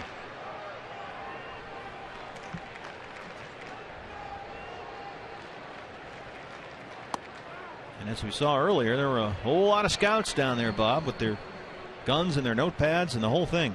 Radar guns, getting the readings, tape recorders, graphs, charts, films.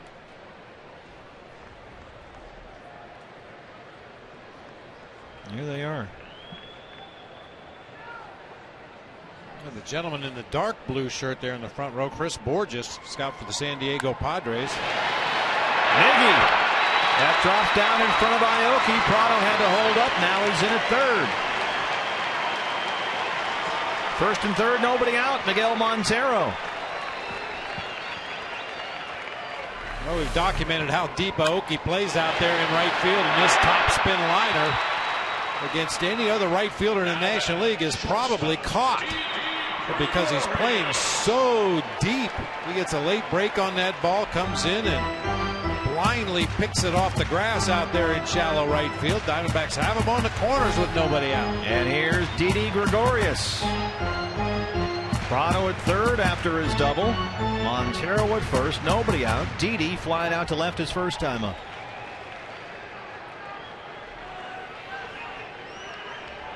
Now 3 hits for the Diamondbacks. Boy, he got a little out of control there, Bob. His feet. Balance, balance, balance. In order to hit, you've got to have some balance on that bottom half. That time his legs were flying all over the place. Very awkward looking swing.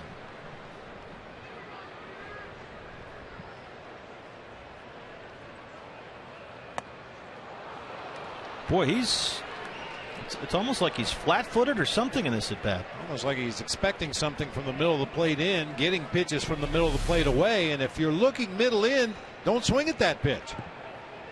It's just a lack of discipline on Didi's part. I mean, if you're going to pick one part of the plate in or out, if you don't get that pitch, don't swing at it. Strikes him out. That's the second strikeout for Yovani Gallardo. One away, and here's Wade Miley. But burn that tape. You don't ever want to see that at bat again.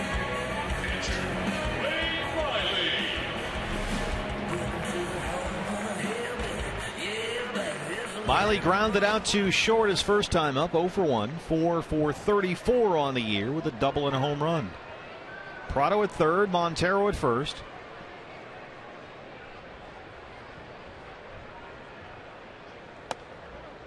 Corners crashing as Miley shows bunt.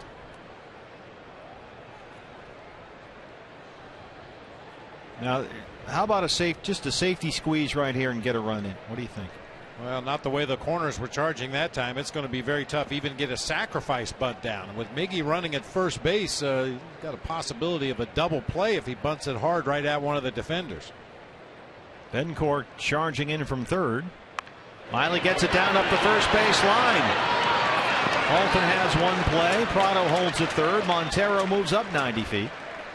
So it's second and third now, 2 outs for Adam Eaton. Well, that's a nice bunt under the circumstances with the corner infielders charging as hard as they were. Gallardo coming straight in from the mound.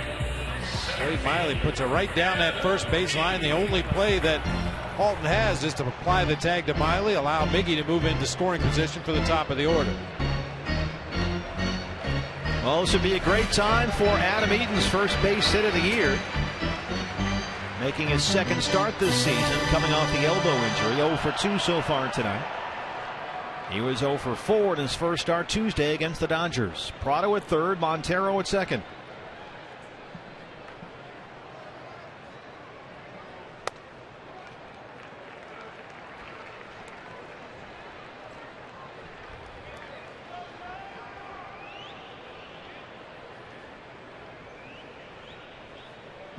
Diamondbacks down 3-0.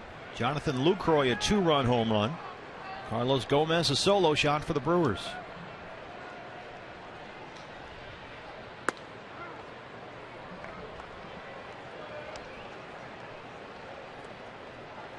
Adam Eaton came up at the end of last year, made his major league debut September 4. 22 games at .259 with 2 home runs and showed a lot of spark.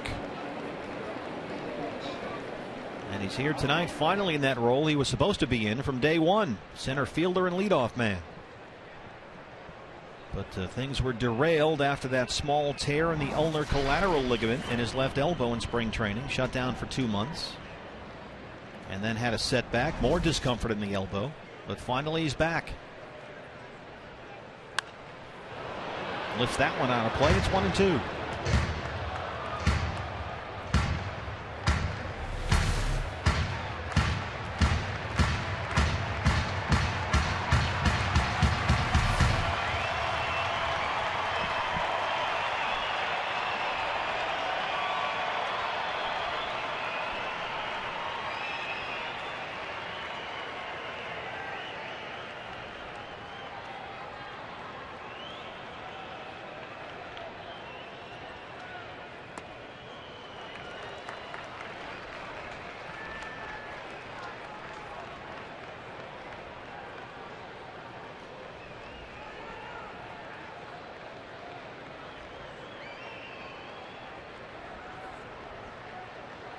Yovani Gallardo a winner in his last start Saturday against the Mets at Miller Park. He leads 3-0 here. Here's the 2-2. It's gone full.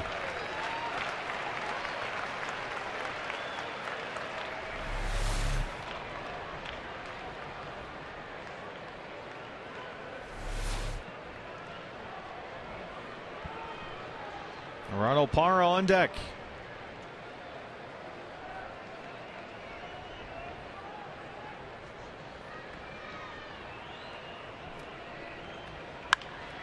Lifted into left center. That's got a chance to get down. Gomez on the run. He won't get there. Prado scores. Here comes Montero. Adam Eaton is flying around the bases. Whoa! Hold up at third, big fella. Adam Eaton on the board in 2013 with a 2-run triple, and it's 3-2. Schaefer a little shaken up out there. Boy, Gomez can cover an awful lot of ground.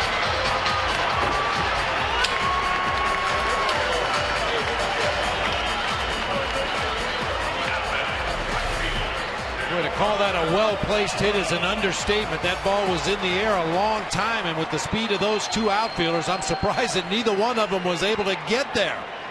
Schaefer with the dive. Gomez goes streaking past, falls to the ground, and Adam Eaton is off to the races. He can fly, that's for sure. That spark at the top of the order, and Matt Williams was way down that third base line to make sure that he could tackle at him if he tried to have the inside the park home run. So tying run at third now with 2 outs for Gerardo Parra.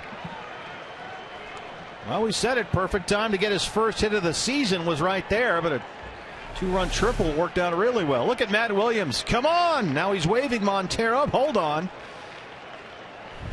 Well, it helps to have an awareness of where the defense is, too. You can see both middle infielders were out in a cutoff position, and Betancourt from third base had moved over into the infield as the cutoff man. There was really no defender close to the bag at third. So in those situations, you can bring the guy all the way around the bag before throwing up the stop sign like Matt Williams did right there.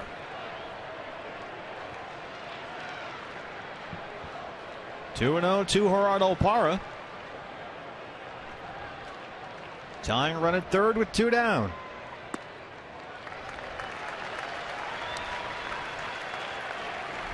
Take another look as that ball got back into the infield. You see Betancourt heading into a cutoff position on that left side of the infield. There's no defender close to the bag, so that runner can come quite a ways around the bag before you have to throw up that stop sign if there are no defenders there.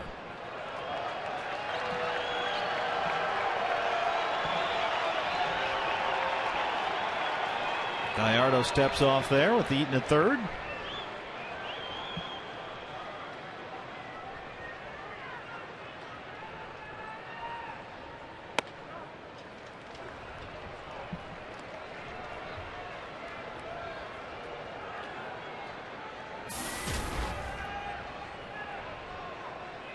Gerardo Parra tied for second in the National League.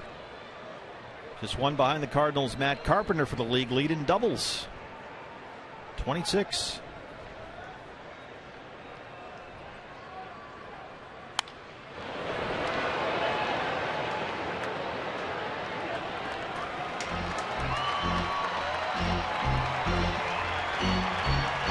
It's full 3-2. Paul Goldschmidt is on deck.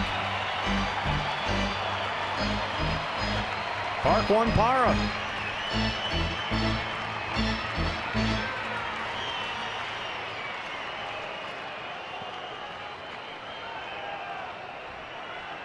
Adam Eaton's 2-run triple broke a 13-inning scoreless streak for the Diamondbacks. Last 9 innings last night in extras against the Dodgers. First 4 tonight against the Brewers. 13 innings without a run. And now it's a 3-2 ball game, and the tying run is 90 feet away.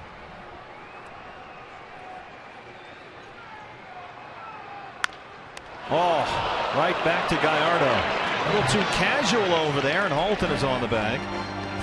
And they strand the runner at third, but Adam Eaton's first hit of the year is a 2-run triple, and it makes it a 3-2 ball game.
Here at Chase Field, and I'm up here with the young man who's made a fantastic sign. This is Titan. He's made a great sign for Paul Goldschmidt. Dad is Chaz, and tell me who you have here, your whole family. I've got Tate and Trek and Tristan, and I'm Chaz. And you want to know why we made the sign the way we did? Well, I do. I mean, it's very cute. We love the sign. It's great spirit. And Goldsmith, tell me why. Well, that's what he kept saying. He kept saying Goldsmith, and so we went ahead and put Goldsmith, thinking that, I don't know, that it might just fit. I don't know. We're wanting to change the look for the D-backs because they've been having a hard time. So that's why we went with Goldsmith, and that's because he couldn't say Goldschmidt, or he wouldn't say it, and so it's just Goldsmith's what we've been going with. Well, I think it's great. So he's got the legends. He loves the legends. Well, we think it's awesome. Now here, we just want to make a little spelling tweak, though. We have a new sign. What do you think of that, Titan? It's better. What I did learn is it's really hard to put 11 letters on the bottom. So it was a little more difficult to write Goldschmidt, but we love it if you have both signs here for you. And we have a little pack for you. This is going to be given out on Sunday. This is the Diamondbacks backpack, okay? And we hope you love it. And there's actually a Goldie bobblehead inside. You're the first to get that. So, and a contract as well. Are you happy about that? Mm-hmm. Okay, I will. I'm going to try to get the bobblehead out here for you. And you guys made the trip from Utah, D-backs fans. And it's great. It's great that you've come down for the game and the series, and you're up on the D-backs. You know they've had a little struggle lately. We have a bat in there. There's the bobblehead. What do you think of that, Paul Goldschmidt? Wow, what do you tell her? Thank you. And there is a bat in there that goes in his hand. We'll have to find that. But what do you think so far of your visit down here? Boys have never been to a game, right, Chaz? Yeah, they've never been. This is our first time bringing all the boys, and they love it. All my boys play baseball, and so to actually come to a pro game, this is their first pro game of all time, and so we're super excited that they're able to be here, and they've just been in awe of ever since we walked in the building, so it's really a cool experience. Well, it's great to have you here. Titan, great job, and enjoy all that, and boys, have a good time. All right, guys, we'll send it back to you. All right, Jody, nice work. Nice work, Chaz and Titan. How about that, BB? Oh, that's great. That's good stuff. The Goldsmith brought him good luck. That's the official Goldie bobblehead. And Titan is the first guy to get the Goldie bobblehead anywhere. That's not until August 10th, I think, right? And the backpack. Check. Oh. Yeah, the backpack is coming up this weekend. Yeah, August 10th is Goldie bobblehead day. So Titan has got the very first Paul Goldschmidt bobblehead doll that we'll give out this year. He's got the one and only so far that's out there. So nice work. Didi Gregorius at short. And BB Wade Miley has now set down 9 in a row. Well, we talked about it back in the early part of the ball game. Normally Wade starts out good and then runs into trouble in the middle part and later parts of the ball game, but completely the opposite today. The 2-run homer in the first, a solo bomb in the third, but has been dealing ever since. That's great that Chaz brings all his boys. They all play baseball. They come down from Utah. They watch the Diamondbacks, and that worked out really well. Sean Halton, the first baseman, singled in the first, grounded out in the third, 1 for 2.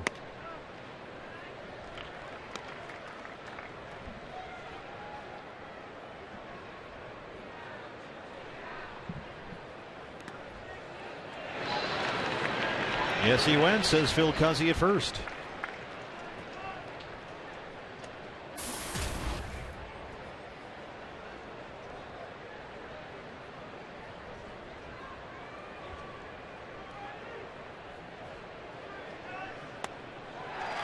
Wade Miley, 10 in a row, retired by Wade Miley on a 10-pitch 6th inning.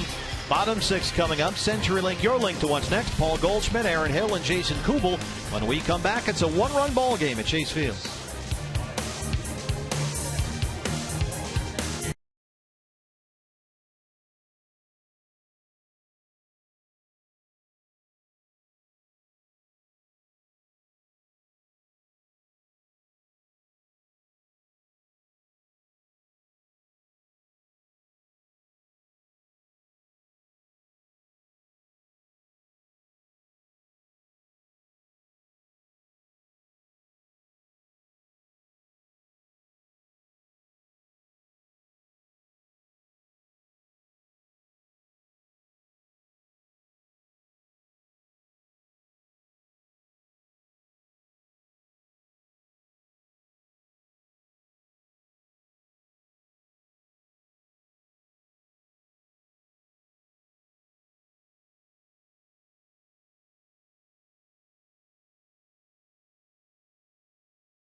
On this day in 1999, Jay Bell hits a grand slam home run to make $1 million winner out of Guylene Hoyle.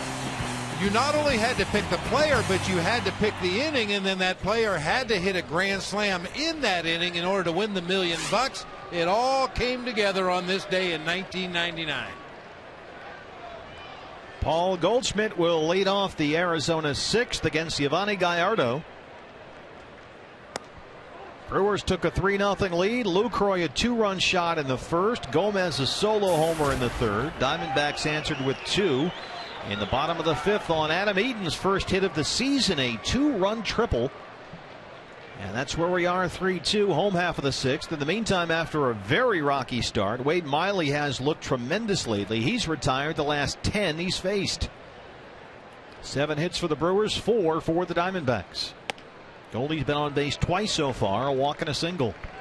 And Chaz and Titan and the whole family up there. Got the Paul Goldschmidt bobblehead doll. There they are with the new sign. That looks great. Nice work, guys.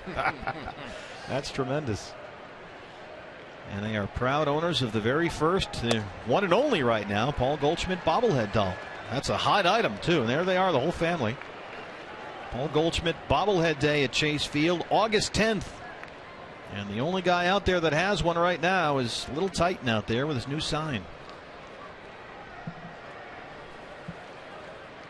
3-0 to Goldie.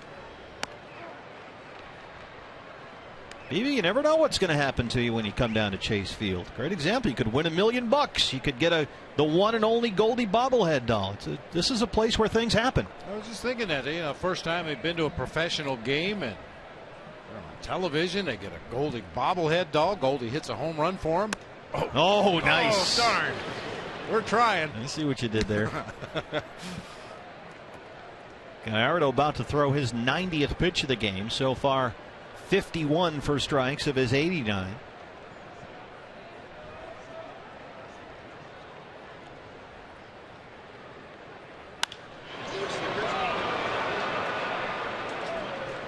Hey fans, anytime the D-backs score 6 runs or more, you know what that means. Taco Bell is giving away 3 free tacos with the purchase of a large drink between 4 and 6 the following day at participating locations.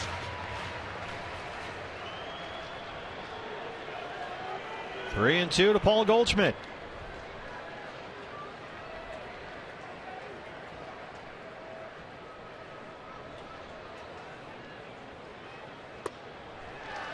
He's on base for the 3rd time tonight, a single and 2 walks. There he is. Only 2 walks of the ball game issued by Yovani Gallardo, both to Paul Goldschmidt. So the leadoff man on here for the Diamondbacks, Aaron Hill. After Jay Bell hit that grand slam back in 1999 to win Guylene Hoyle $1 million, we had her up in the booth later in the ball game, and I introduced her to our viewing audience as my fiance. And Joan was all right with that? He understood. All in good fun. I bet she had a lot of offers after that. I would imagine so, yeah. Aaron Hill 0 for 2. He is flied out and grounded out. Yeah, Gallardo's going to pay a little attention to Goldie this time. It's a 1-run game now. Last time Paul got on with that base hit in the 4th inning, he paid no attention, and Goldie just took off on first movement and stole a base. His 9th stolen base this year.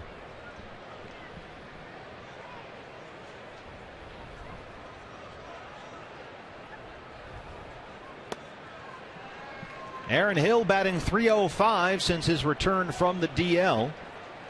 He's already got 5 multi-hit games this month.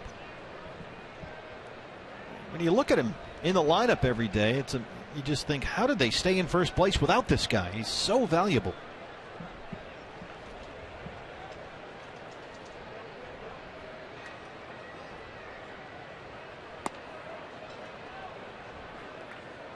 I mean, you look at what he's done.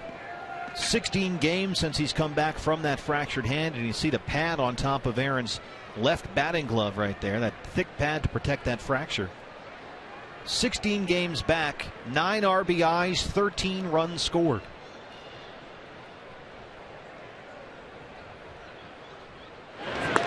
Aaron Aaron, a big fan of the cased meats. He's done great against the Brewers in his career. 25 for 53 lifetime. That's a .472 batting average. He's had a hit in all 12 games he's played against the Brewers in his career.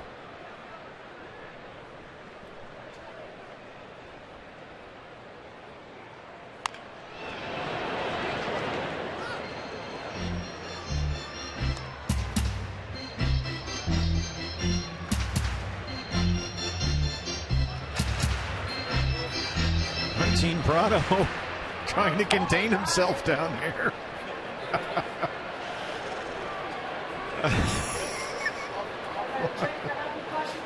We're going to have to check on that. Here's the 1-2.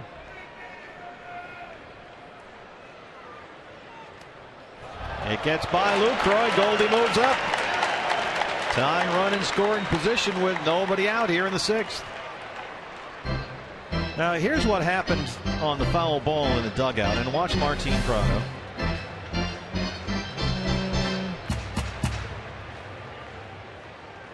Oh, it hit somebody back there in an awkward moment.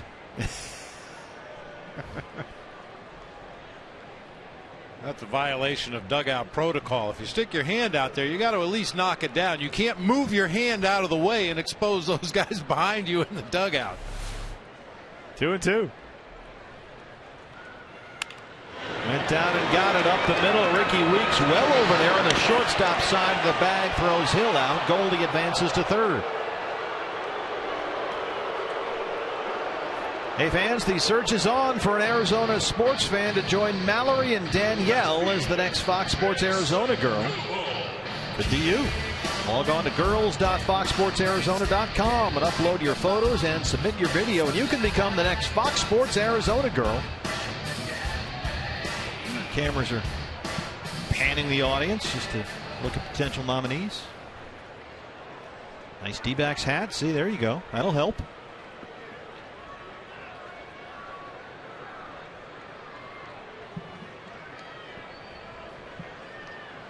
It's at this point generally where the camera people lose track of where the ball is because they're for the rest of the night, just for promo purposes. And then they swing back around and they look toward the field instead of away from it.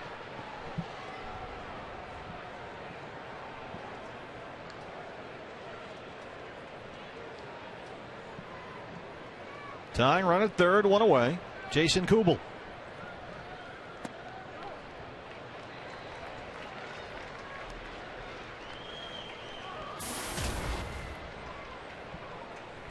Jason won for his last 16.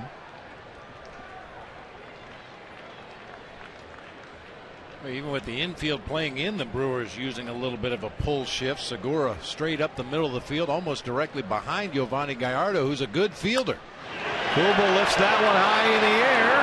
Aoki at the track. That should be deep enough. Here comes Goldie, and that'll tie the ball game. Big RBI there from Jason Kubel. It's 3-3 as Goldschmidt comes across to tie it up. Boy, that wild pitch ball was a big play. It certainly turned out to be a big play, and Jason Kubel loves it when he's got a guy on third with less than 2 outs. He's 9 for 13 this season. Of course, that won't be an official at bat. A sac fly to the outfield to score the run, but money hitting. 2 down now. Martin Prado doubled and scored his last time up. Came in on the Adam Eaton triple. Adams' first base hit this year made it a 3-2 game, and now the Diamondbacks have just tied it. Pitch number 100 there from Giovanni Gallardo. Brewers bullpen has some action down there. Gallardo's been over 100 pitches 9 times this year.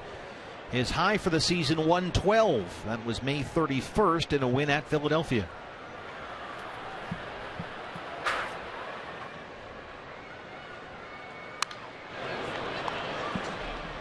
Just missed the birthday boy Jeff Munn in the radio booth.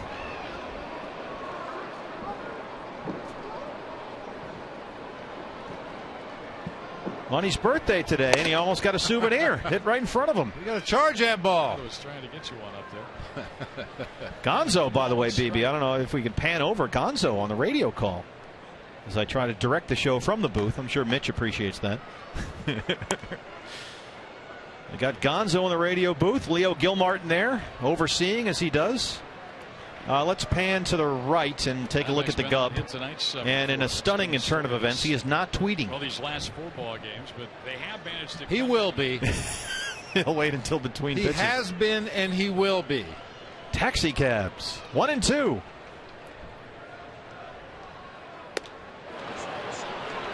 Yes, he went. That's the strikeout. But the Diamondbacks get the tying run across. We get a whole new ball game here, 3-3 after 6.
By CenturyLink, your link to what's next.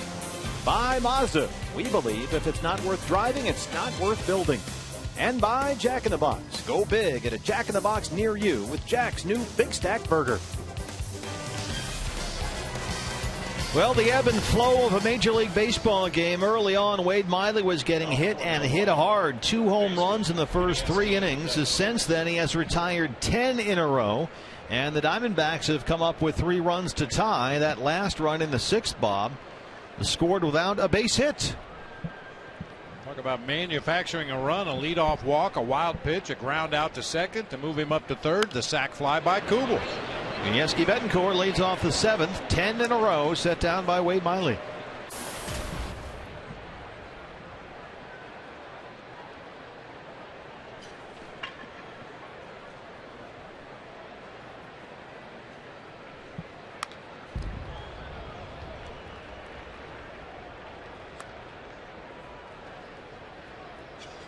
Betancourt with Kansas City last year hit .228 in 57 games. Right now he's in a 4 for 37 slump. And sure enough, drives that one to right. Gerardo Parra coming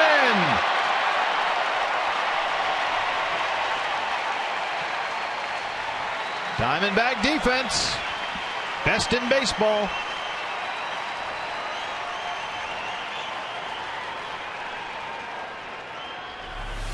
Boy, he's a one-man demolition derby if there's a baseball in the vicinity.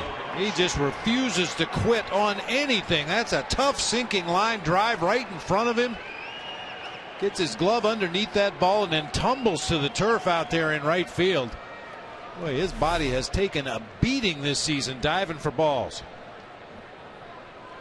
1 away for Logan Schaefer. He's 0 for 2. He has twice grounded out to second.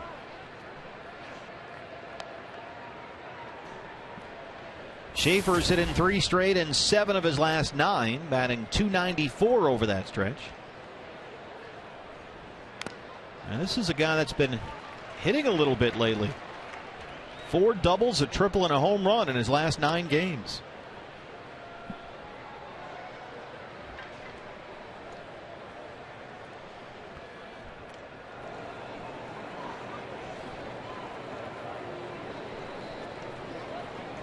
Miley ahead 0-2.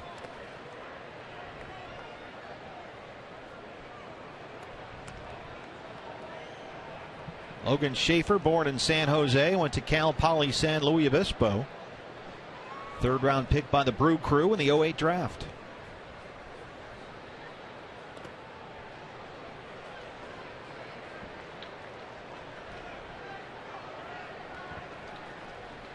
Fungi.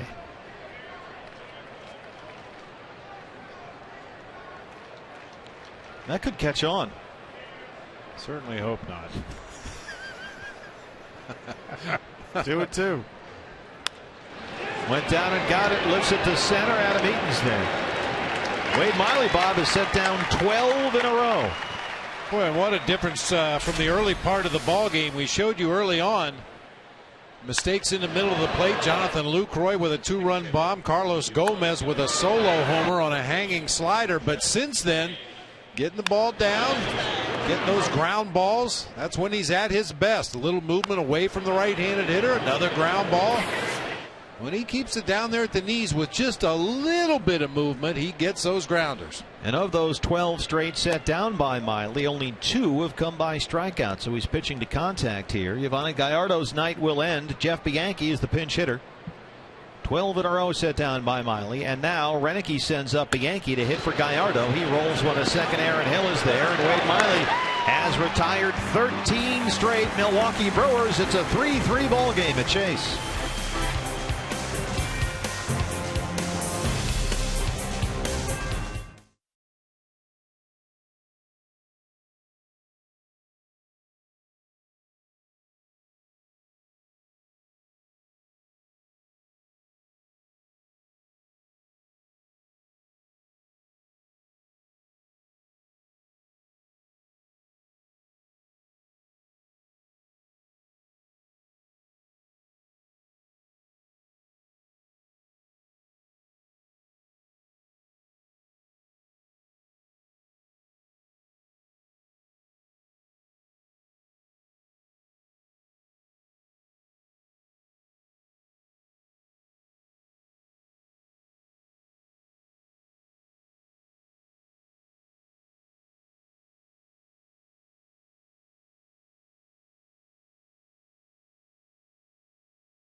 Express, brought to you by Cox Communications and Fry's Food Stores, is headed to some D-backs games at Chase Field August 11th or September 1st.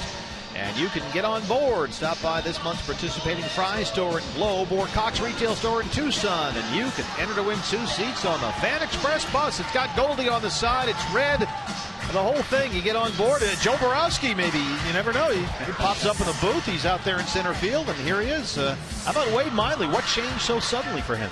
The biggest thing that I saw with the difference, obviously, is the location. But he seems to be finishing his pitches a lot better. He's got good downward tilt to his pitches. He's really getting good extension now. He was leaving balls up and out over the plate, and the Brewers took advantage of it.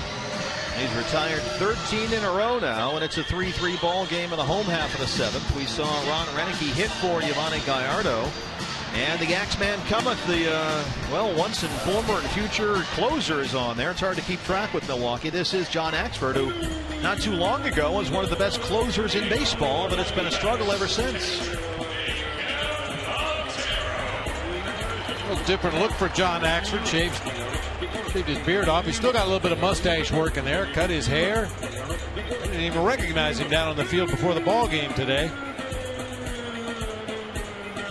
Well, he's 27 saves away from Dan Plesac for the all-time Brewers lead, although the issue is he has not recorded a save this year. Had some blown saves early in the year. Jim Henderson got some save opportunities, and now Axford this has sort of wandered through different roles in the back end of this Milwaukee bullpen, but he's pitched well lately.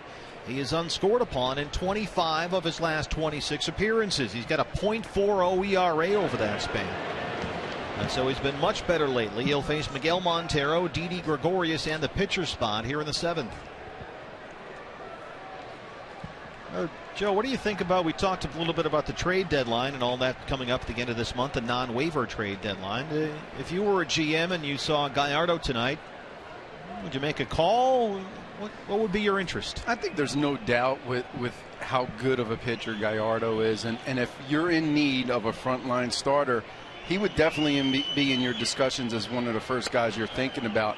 It all comes down to, and it always does, is how much are you willing to give up for him? And some teams are willing to take a run for it, and they'll give up whatever they need to.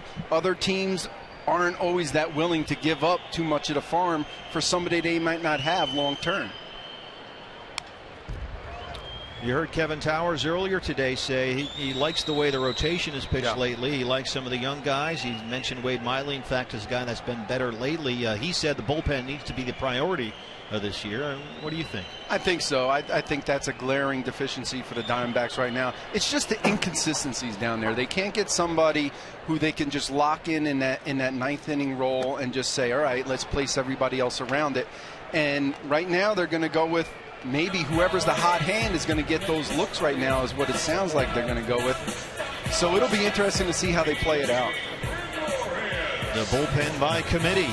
Yeah. And you go by rest or matchups. Yeah, and it's not the best way, and I know most relievers don't like that because you like to know when that phone's going to ring, that it's for you. And bullpen by committee, most relievers will say they don't like it, but I can't argue against it because that's how I first got my start with the Cubs. We didn't have a closer, and I just happened to be the last guy left in the pen, and I got the first few chances, and I ran with it. So, well, I got news for you. They still don't. Here's Didi Gregorius. You know, and Joe, I agree with you 100% based on my experience on the field and as a bullpen coach, talking to those relief pitchers out there in the bullpen. But boy, when you look at the numbers on that graphic we just showed, that comfort level of knowing when the phone rings who's going in the game hasn't really translated into performance. 1-0 to Didi. Here's David Hernandez warming up in the bullpen. It was supposed to be in spring training, Joe. Heath Bell in the 7th, David in the 8th, and JJ in the 9th. And everybody's sort of had their turn, if you will. And the results have been almost the same across the board and somewhat disappointing. And a lot of times you could draw it up as much as you want in spring training and how it's going to play out in the season. And unfortunately for Gibby and the D-backs, they've really had to shuffle that bullpen around, whether it was injuries or inconsistencies. But they're still searching to find that right combination to get through from the starter to the end of the game, and they just haven't found it. Well, you mentioned the starter. Wade Miley has been terrific since the 3rd inning. He is out there on deck right now, ready to take his turn at bat. 3-0 to Gregorius. Axford delivers 96. This guy can still throw hard. Oh, man, got a good fastball in the upper 90s. Got a snap-dragon curveball. It's hard to figure how he could go from being so good to losing it so quickly. That one is rolled to second. Ricky Weeks. Well, he had a big velocity drop in spring training and early in the year, and that was a big red flag for everyone, always is, because when somebody's velocity goes down, you think, oh, he's hurt. But he had some blown saves. April 1st against the Rockies, May 1st against the Pirates, May 14th against the Pirates. And so here he is here in the 6th or 7th inning trying to find himself, much like some of the guys in the Diamondbacks bullpen. And a lot of times the reasons why he may have been having those problems is it might have been velocity related, but a lot of times it becomes mental after a while. If you continue to blow saves, there's no way you're not thinking about it in the back of your head. You wouldn't be human if you weren't. It's the guys who are able to sustain that position for a long time. They're able to put that aside and move on. And maybe he might have struggled with that. Well, that's one thing, Joe. I'm glad you mentioned that Kevin Towers says he likes about Heath Bell. He talks about the mentality and how Heath Bell is able to, put yesterday's blown save behind him, move on, and then do the job the next day. And that's the toughest part for most relievers, are the ones who can forget about what happened. Learn from the mistakes you made in that outing, but then you have to turn the page because you could be in that same exact situation the very next day.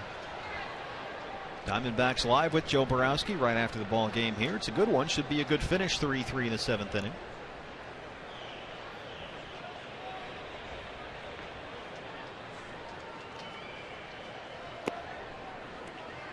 '98.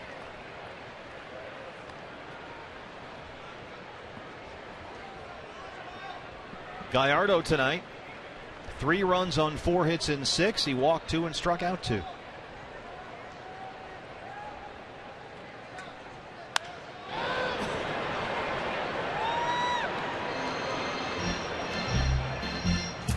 What do you think the All-Star break will mean to this team, Joe? The most important thing I want to see from this team is I don't want to see them just crawling up to the All-Star break. I want to see them finish strong. As if, and I was talking about in a pregame earlier, as if you're running through first base, not you're coming and pulling up at first base, but you got to play hard these last 4 games so that you have a good feeling coming out of the All-Star break.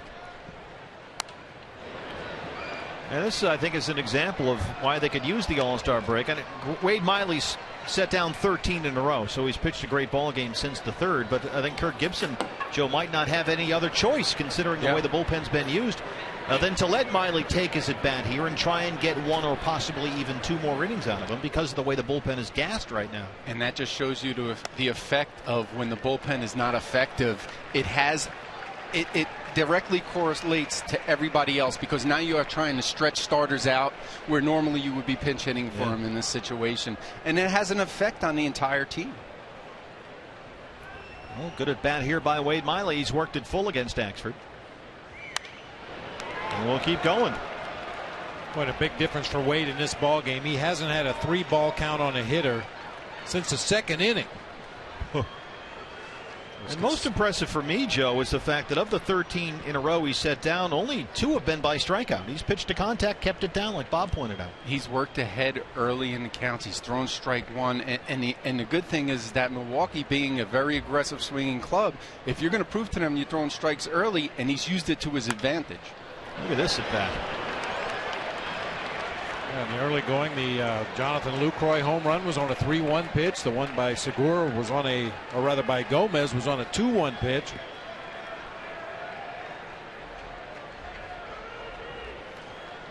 It's proven if you fall behind big league hitters, you're going to get tattooed a little bit. You get a completely different looking swing when that hitter has the count in his favor.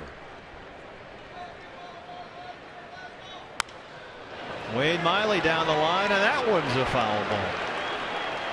Right now, the pitcher's saying, just put the ball in play somewhere. Put it in play, will you please?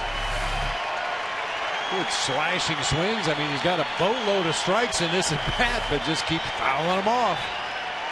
11th pitch of the at bat on the way to Wade Miley. John Axford.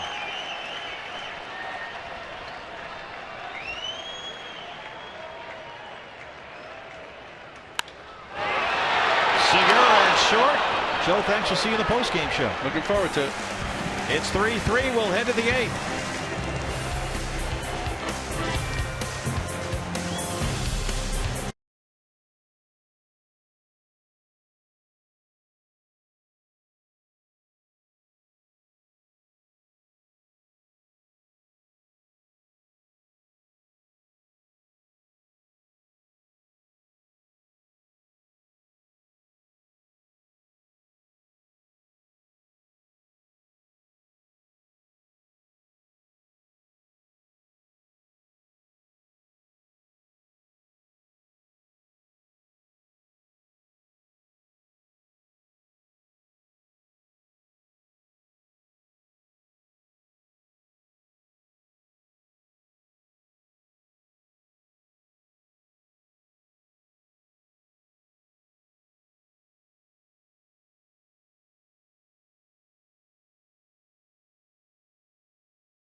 at bat by Wade Miley.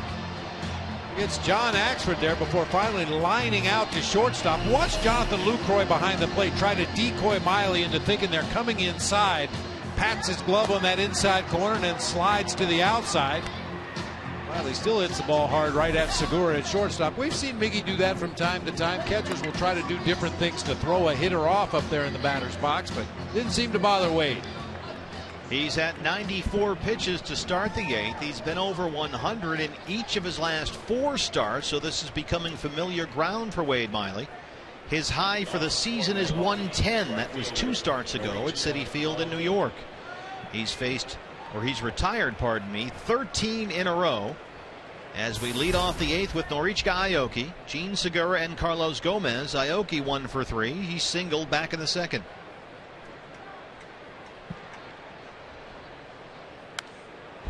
Martin Prado well in on the grass at 3rd.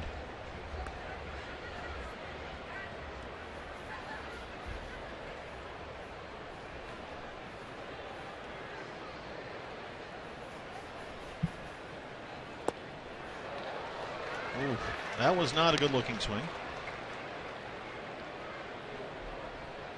And this is a guy who rarely misses, as we mentioned, only 19 strikeouts all year.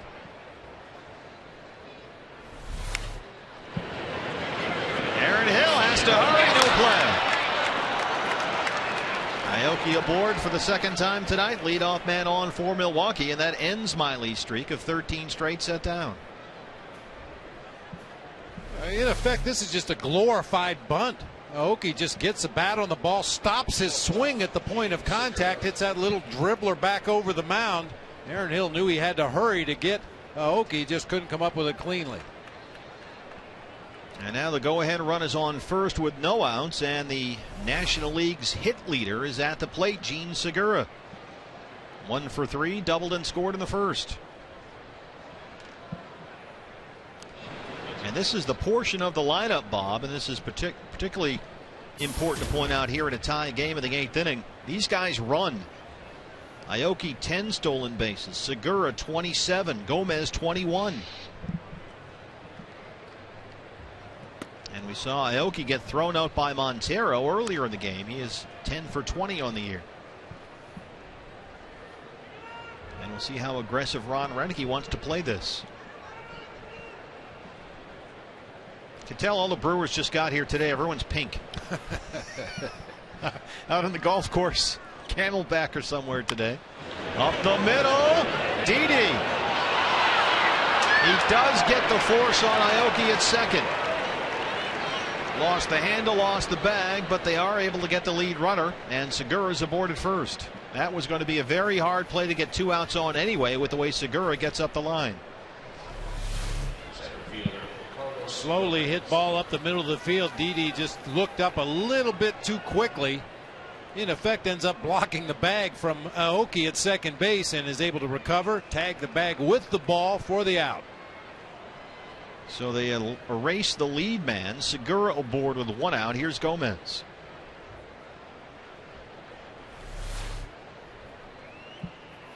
Pitch number 100 on the way from Wade Miley momentarily. Gomez 1 for 3, a long home run in the 3rd, his 14th of the year.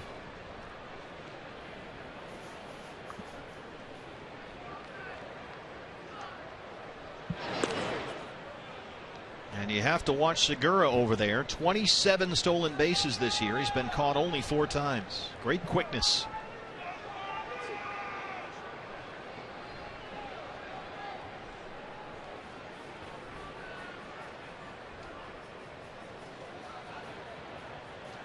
David Hernandez loosening for the Diamondbacks. He looks like he's ready down there with Miley about to throw pitch number 100. Communication so important in the infield. Right there you see Didi Gregorius with the closed mouth. You may have noticed on the shot we had a little bit earlier, he had his mouth wide open looking over to Aaron Hill. That's a way of communicating for those middle infielders, letting each other know who's going to cover the bag on a stolen base attempt. Open mouth is you, so Aaron Hill will cover the bag should Segura break for 2nd. And it changes with every pitch depending on the location and the velocity of the pitch. If you're going to throw a fastball away to Gomez, he's more likely to hit the ball to the right side. So then Didi Gregorius would cover the bag. If it's an off-speed pitch, Gomez more likely to hit the ball to the left side. That's you once again. Aaron Hill is the cover man. And it's not always right, but you try to play the percentages. Where is the guy most likely to hit this pitch? And then the infielders let each other know who's going to cover the bag. Of course, Didi looking right into Miguel Montero's signs. That's why it's important not only for the pitcher to know what the signs are on a given night, but the infielders have to know as well. Aaron Hill covering again. And not only that, but the middle infielders at times will alert the corner infielders when an off-speed pitch is coming, and it's more likely to be hit down either line.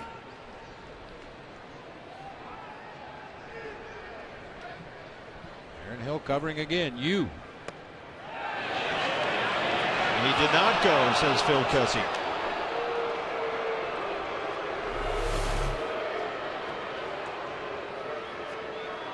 Ooh. That should have been strike 3, probably. 1-2 now.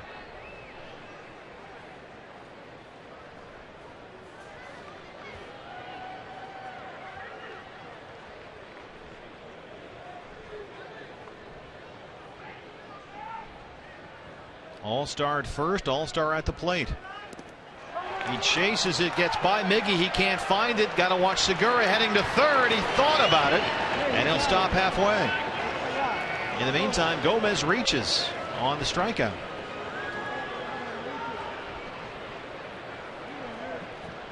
Now they're going to wave him off the bag. Yeah, the runner was not running when the pitch was delivered. First base is occupied. First base is occupied. Had Segura been on the move trying to steal second base, then Gomez is entitled to run to first. But because Segura was not running on the pitch and didn't break for second until the ball hit in the dirt, Gomez is not entitled to run to first base. That goes as a strikeout and a wild pitch.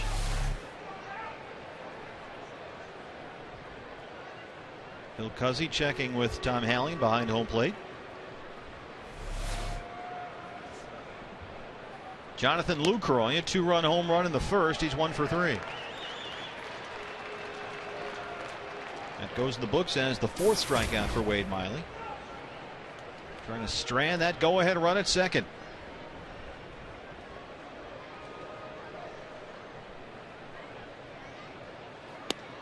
This was Lucroy back in the first inning, a 2-run shot, his 12th of the year.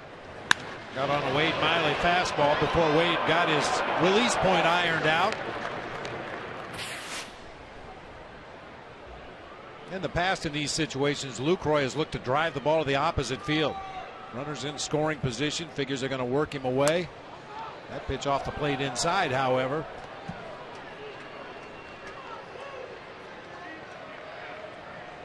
It's interesting, BB. He's got a run of right-handers here. Miley's over 100 pitches. Hernandez is ready in the bullpen. But he's going to let Wade Miley work to these righties. Ricky Weeks on deck.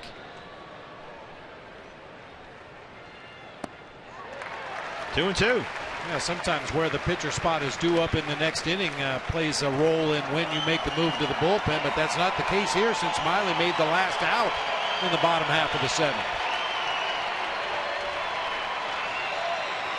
A strike away from stranding that go-ahead run at second.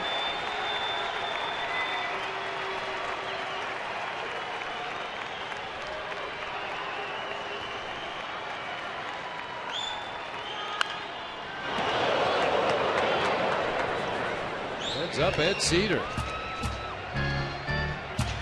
Terry McGowan down there pouncing on that one. Our Golden Glover in left. Wayne Laskin working right field tonight.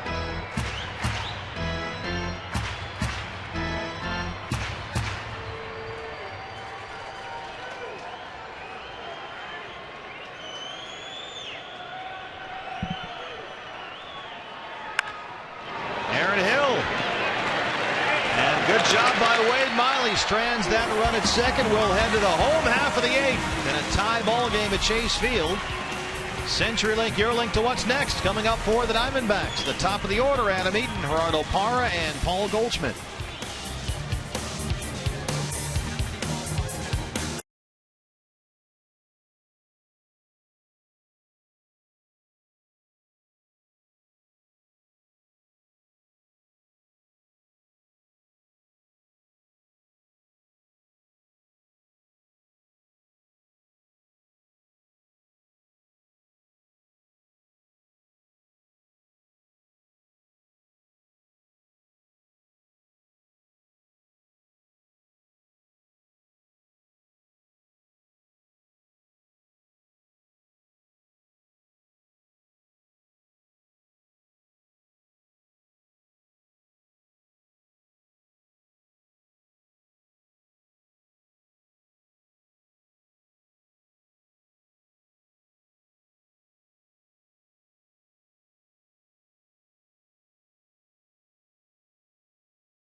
for National League Manager of the Year, and it's Kirk Gibson in a runaway. He's got his team leading the NL West. Clint Hurdle, Mike Matheny, Freddie Gonzalez. I'm amazed that Clint Hurdle is actually last in this poll. I mean, he manages the Pirates, and then for a while, in fact, the best team in baseball. Well, he also managed the Pirates the last 2 years when they had a chance to go over 500 and collapsed badly in the month of September. So, I guess. Observant fans. New pitcher for the Brew Crew. Another guy that's been rumored to be out on the trade market. We've seen John Axford, and now this is the other guy who has closed games for them this year, Jim Henderson. Big arm for Jim Henderson. Average fastball right at 95 miles an hour. Also throws a hard power slider in the mid to upper 80s. Adam Eaton leads it off. He had a 2-run triple in the 5th, his first hit this year. And this was Adam Eaton in the 5th. Just couldn't have located it in a better spot right between Schaefer and Gomez in left center. It scored 2 runs, and whoa, hold there at third. And the Diamondbacks in the next inning able to get the tying run across after Goldie walked. Henderson's pretty interesting guy. He's got a nice arm. He took over the closer's role earlier this year and had a .92 ERA at the end of May, but then had to go on the 15-day DL with a strained right hammy. And since he's been back, his ERA is 3.55. So since the injury, he's not been quite as good as he was before the injury.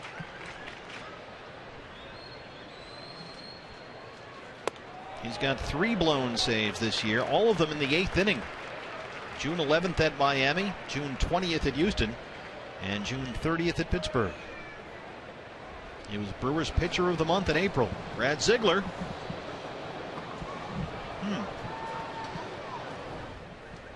If they get a lead here, he would be in position to close the game. And they have the leadoff man and some speed on board. Adam Eaton, the leadoff walk here in the 8th. He's on base for the 2nd time tonight. And here is Gerardo Parra. That brings up our Ram Trucks tools of the trade. Gerardo Parra with more sparkling defense.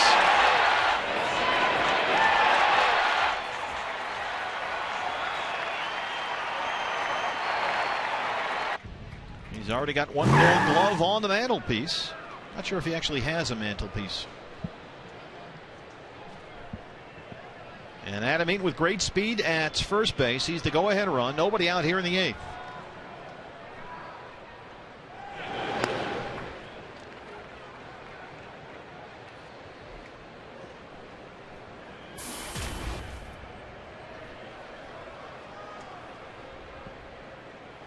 Adam Eaton last year Pacific Coast League MVP in AAA. He had 38 stolen bases. Punts it to the mound. Henderson has 1 play. They move Eaton 90 feet. Go ahead run in scoring position with 1 away for Paul Goldschmidt, the National League's RBI leader. Chance to get Wade Miley in line for a win here. Here he comes. That's Goldschmidt.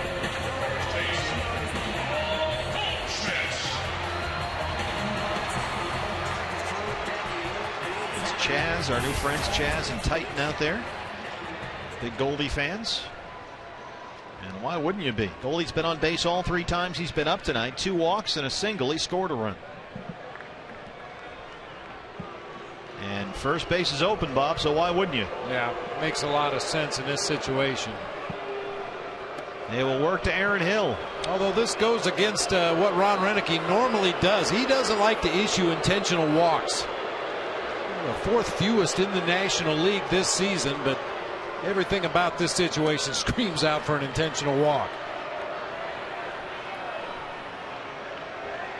And you must figure that's coming if you're going to sacrifice Eaton along, right? Knowing that Goldie is on deck. Yeah, you have to be comfortable with the idea that they're going to do that, and you like Aaron Hill at the plate with 2 runners on base. Otherwise, you either let Gerardo Parra swing away or let Adam Eaton attempt to steal second base rather than giving up and out and opening a base at first. So Paul Goldschmidt, 4 plate appearances tonight. He has been on base all 4 times, a single and now 3 walks, 1 of them intentional. First and second, 1 out for Aaron Hill. Aaron is 0 for 3. He has flied out and twice grounded out.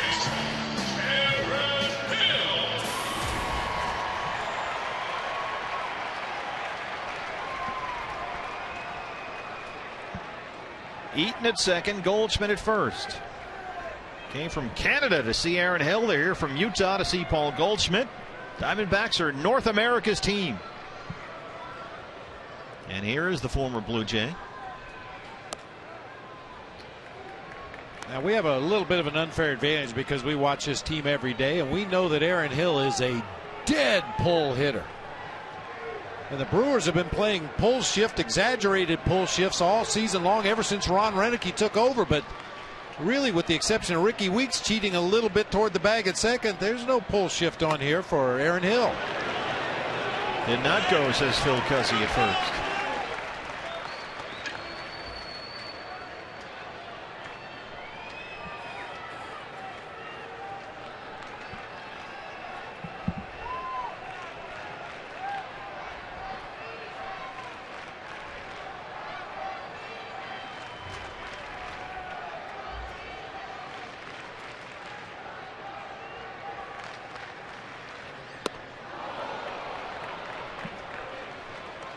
Boy, that is a power slider, 87 miles per hour. That's faster than a lot of guys' fastballs. They're going to get some calls on this guy. There's no question about that. Every contender in baseball is looking for bullpen help. Everybody.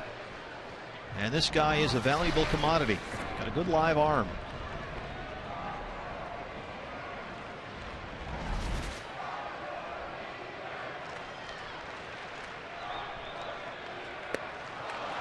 Big strikeout there for Henderson. 2 down now. Boy, just slider balled him to death there after getting ahead in the count. Just kept burying that 87, 88 mile an hour slider off the outside part of the plate. Jason Kubel tied the game in the 6th inning with a sacrifice fly. He's 0 for 2. Rally cap in place. And the Kubel shift is on. Segura, the shortstop, right behind Eaton, the runner at second. That's an added benefit to that pull shift. It puts the shortstop right close to the bag at second behind Adam Eaton. Make it tough for him to get a good lead out there at second and score on a base hit.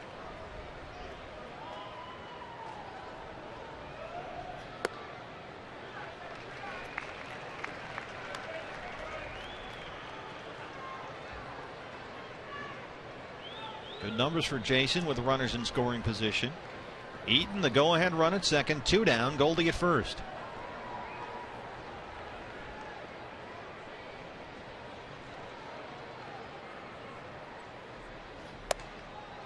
Two and 0. Kubel's had a couple of good at-bats in this ball game. A sac fly to drive home Paul Goldschmidt back in that 6th inning with the tying run in the game. And a mile-high fly ball to the warning track in right field. Back in the 4th inning, just missed one.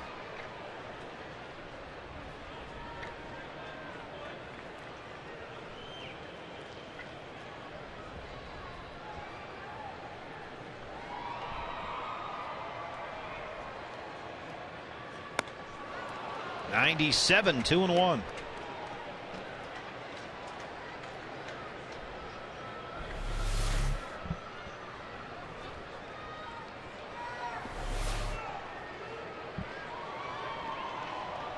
David Hernandez, Brad Ziegler warming up for the Diamondbacks. 3 and 1. Martin Prado is on deck.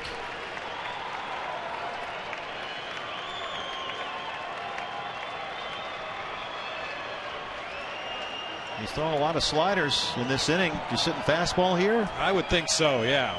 I mean, we talk about those predictable fastball counts. When a guy's got 97, 98, I'd have to be guessing fastball right here. Bases loaded.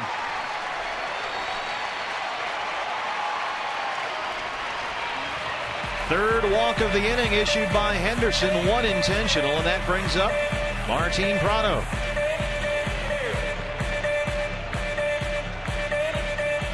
Rick Kranitz, a pitching coach, on his way out to the mound. Just want to make sure Henderson's okay out there, knows exactly what he wants to do against Martin Prado with this bases loaded situation.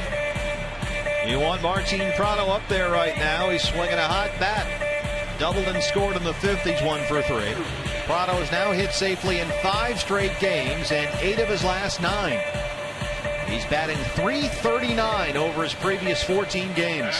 And he's up in a huge spot here. Bases loaded. 2 out. 3-3 in the 8th. Adam Eaton, the go-ahead run at third. Paul Goldschmidt at second. And Jason Kubel at first.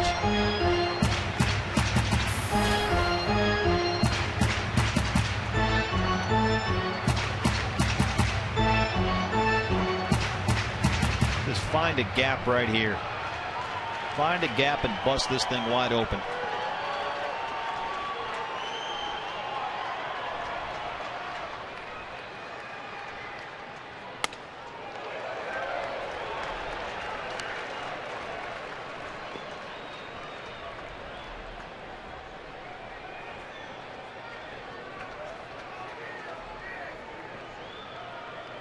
No sign necessary from Matt Williams down there at third. This is all Martin. Swing away.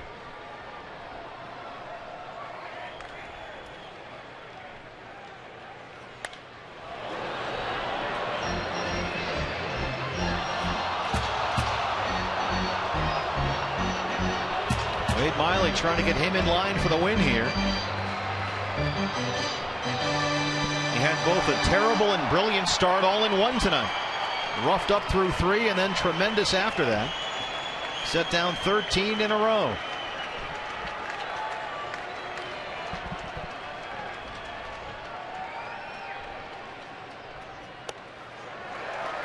Lucroy hangs on. It's 2-1.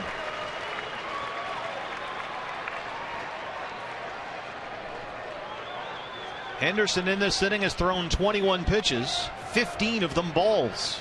Granted, he did walk Goldschmidt intentionally.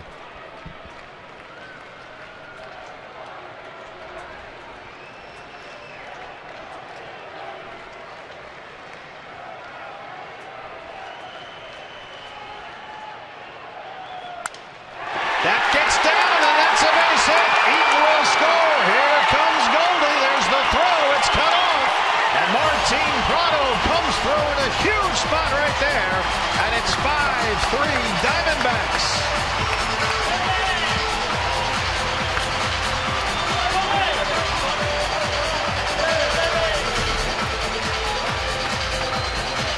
With that fastball up in the zone, he had fouled one off to the right side earlier, but got on top of that one, lined it into center field, driving home a couple. Outstanding. And now Wade Miley's in line for the win. Martin Prado, 2 for 4, doubled and scored in the 5th, and a huge 2-run single in the 8th. Kubel stops at second, and here's Miguel Montero. He wants to get back in there.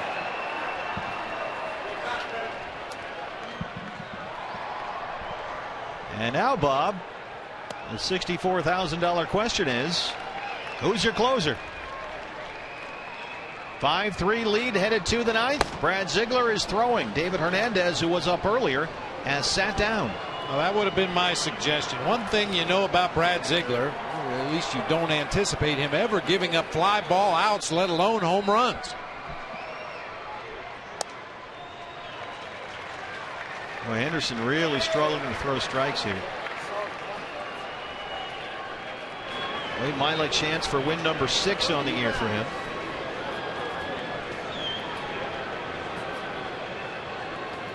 Gave up 7 hits through the first 3 innings, 2 of them home runs, 2 more doubles. But after the 3rd, set down 13 in a row. Gave up only 1 hit after that. 2-0 to Miggy, now 3-0.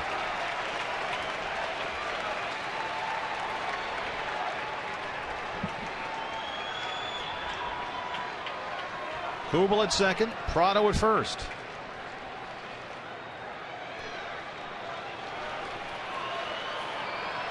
Diamondbacks 24 come from behind wins this year. That's second in the National League, only to Atlanta. Looking for number 25 here.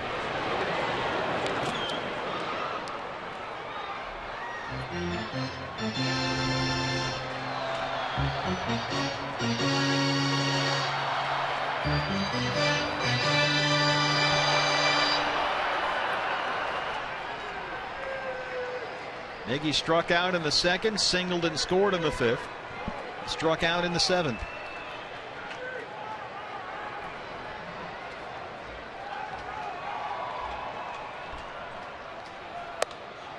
Bases loaded.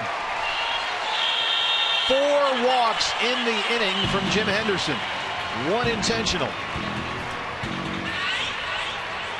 As he continues to throw strikes here in this inning, nobody warming in that Brewer bullpen. Some bodies stirring around now. Looks like they may get somebody going. He walked Adam Eaton to lead off the 8th. Goldie was intentionally walked. A walk to Kubel and now a walk to Montero. They're loaded for Didi. Kubel at third, Prado at second, and Montero at first. Didi Gregorius 0 for 3, struck out in the fifth.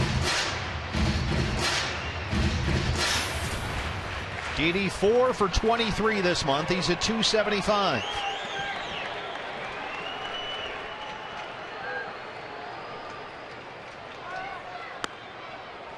There's a strike, 0-1.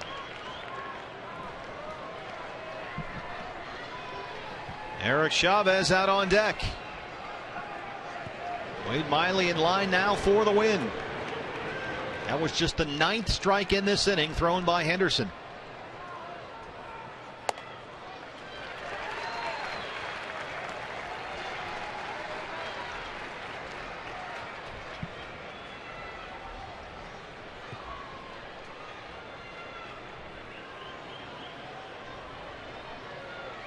Diamondbacks 2 in the 5th, 1 in the 6th, and now 2 here in the 8th.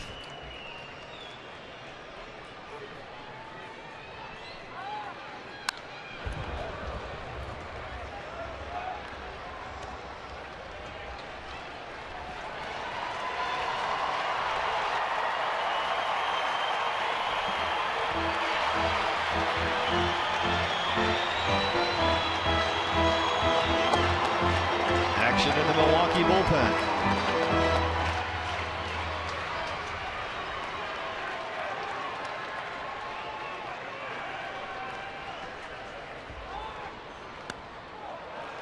Two and two.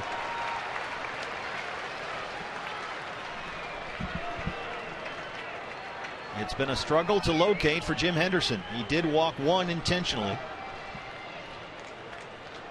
4 walks in the inning. Diamondbacks scored the tying run in the 6th without the benefit of a base hit. They have 1 hit in this inning. And Didi stays alive. A walk to Eaton, a walk to Goldie, a walk to Kubel, 2-run single by Prado, and a walk to Montero.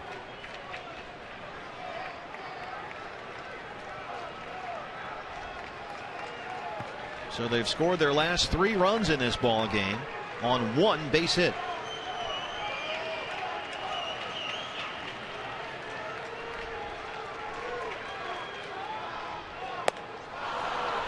They'll leave them loaded, but they'll head to the 9th with a 5-3 lead. And here comes the closer du jour, Brad Ziegler, on the way.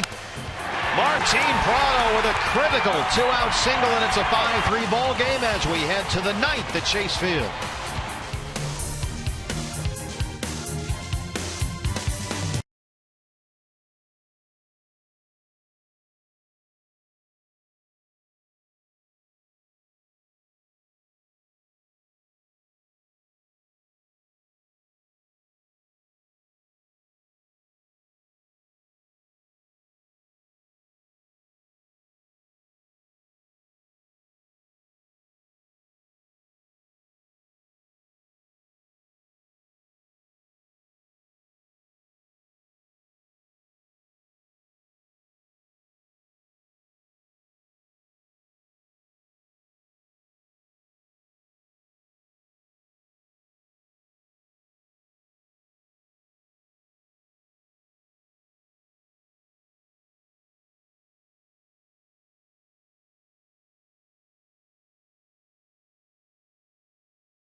Ninth is Brad Ziegler. He is 1 for 1 in save opportunities this year. That one, his first save of the season when he crawled out there to the mound in the 15th inning at Citi Field in New York last Thursday against the Mets to save that road trip finale. This is his 49th appearance this season. He has no blown saves on the year, 1 for 1. He is a former closer back with the Oakland A's. He has 20 career saves, and now he's trying to save this one for Wade Miley. Now, we showed you this graphic very early on this evening, the struggles of the guys at the tail end of the bullpen, especially that last column there, home runs allowed. For Brad Ziegler, in 48 previous appearances, 42 in the third innings pitched, only 2 home runs allowed. Adam Eaton has moved into left field to replace Jason Kubel. A.J. Pollock is now the center fielder. Here's Ricky Weeks. And we know what Kirk Gibson thinks of A.J. Pollock's defense out there in center. So Eaton in left and Pollock in center. Weeks is 2 for 3. Singled in the first, doubled in the third. Ziegler ahead immediately 0-2. Brad worked 1 inning in last night's game. He came on to start the 6th. Faced 4 batters, got 3 outs, did give up 1 single to Mark Ellis, who had a big night last night. He's ahead on Weeks 0-2. Prior to that, Brad worked 1 inning Tuesday against LA. It was a 1-2 3/8.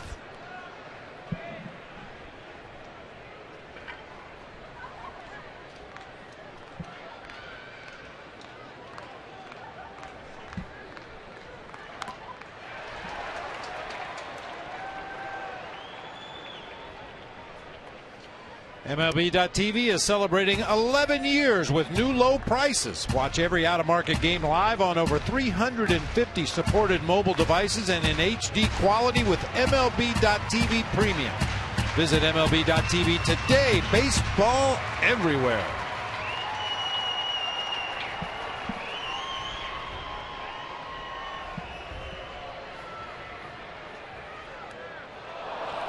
Hit him. That's not something we see often from Brad Ziegler.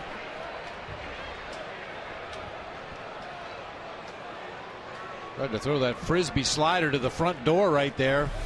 At least that's where it was going. Weeks actually moved his leg into that ball as he moved his upper body away from it. Takes it off that left thigh and heads on down to first base. Well, Sean Halton, the first baseman, is the scheduled hitter, but Ron Renicky will send up the left-hander Caleb Gindel to pinch hit.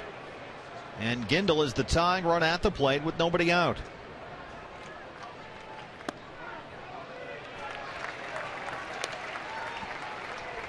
Bullpen watching.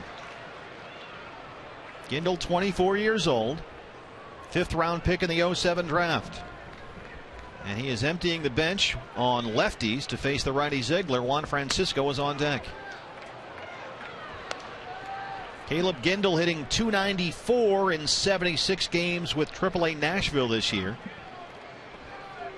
He's a career .293 minor league hitter.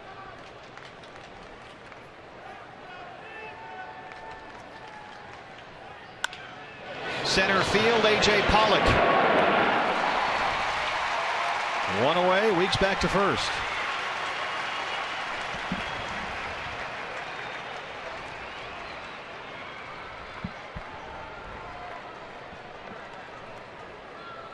APS Energy All-Star Martin Prado 2 for 4. And the biggest hit of the ball game so far, that go-ahead 2-run single with 2 outs in the 8th.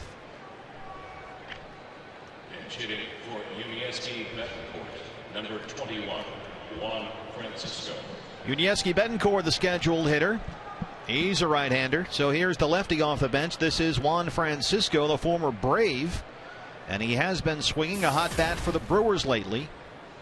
.244 on the year, but .341 over his last 13 games, including 5 home runs. And he's the tying run at the plate. He started this season with Atlanta. He was supposed to platoon with former Diamondback Chris Johnson for the Braves' third base job, BB. But Johnson was Atlanta's most consistent hitter, so he was sent here to Milwaukee. I was just about to say, you know that big swing Miggy takes from time to time where it looks like he's trying to hit the ball to Mesa? That's the way Francisco swings all the time. He's got one thing on his mind: lift that ball in the air to right field.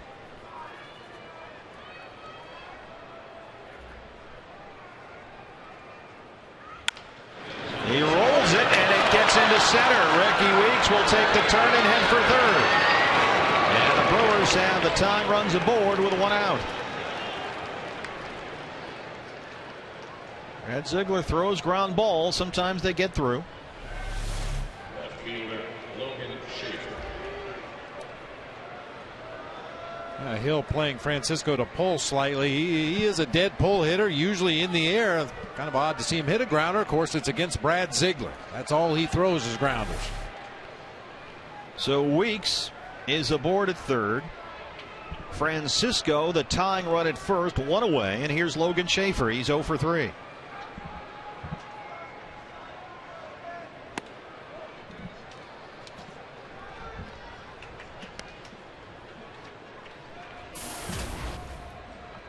Pitcher spot is due up next. The backup catcher is out there on deck. That's Martin Maldonado.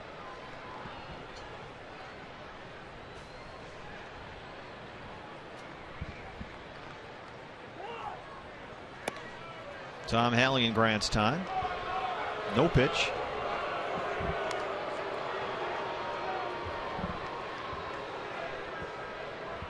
Heath Bell had the chance to close last night.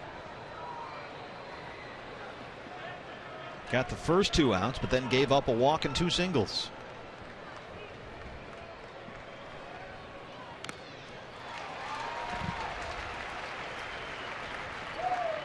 Logan Schaefer's hit in 3 straight games and 7 of his last 9.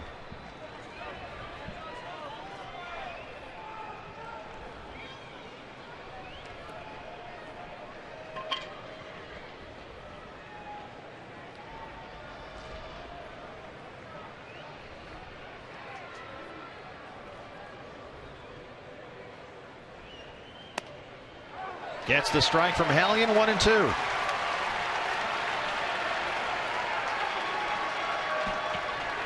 Francisco Rodriguez throwing for Milwaukee just in case.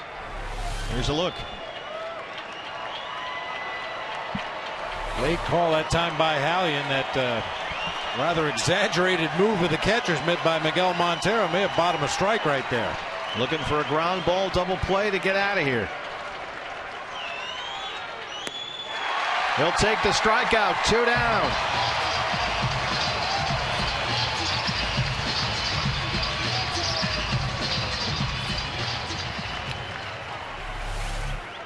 Pitch hitter for Jake Henderson. Number 12, Martin Maldonado.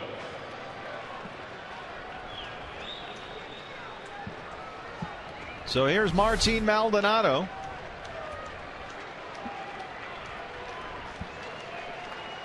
Weeks at third, Francisco at first. 0-1.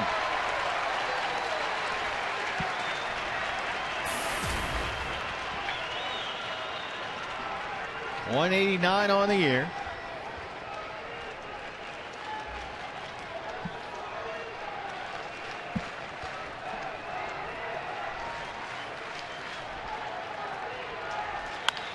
Rolled to short, Didi Gregorius. They'll go the short way, and Brad Ziegler shuts the door on a 5-3 Diamondbacks win. They get their 25th come from behind victory this year. That's second in the National League, and they stop the losing streak.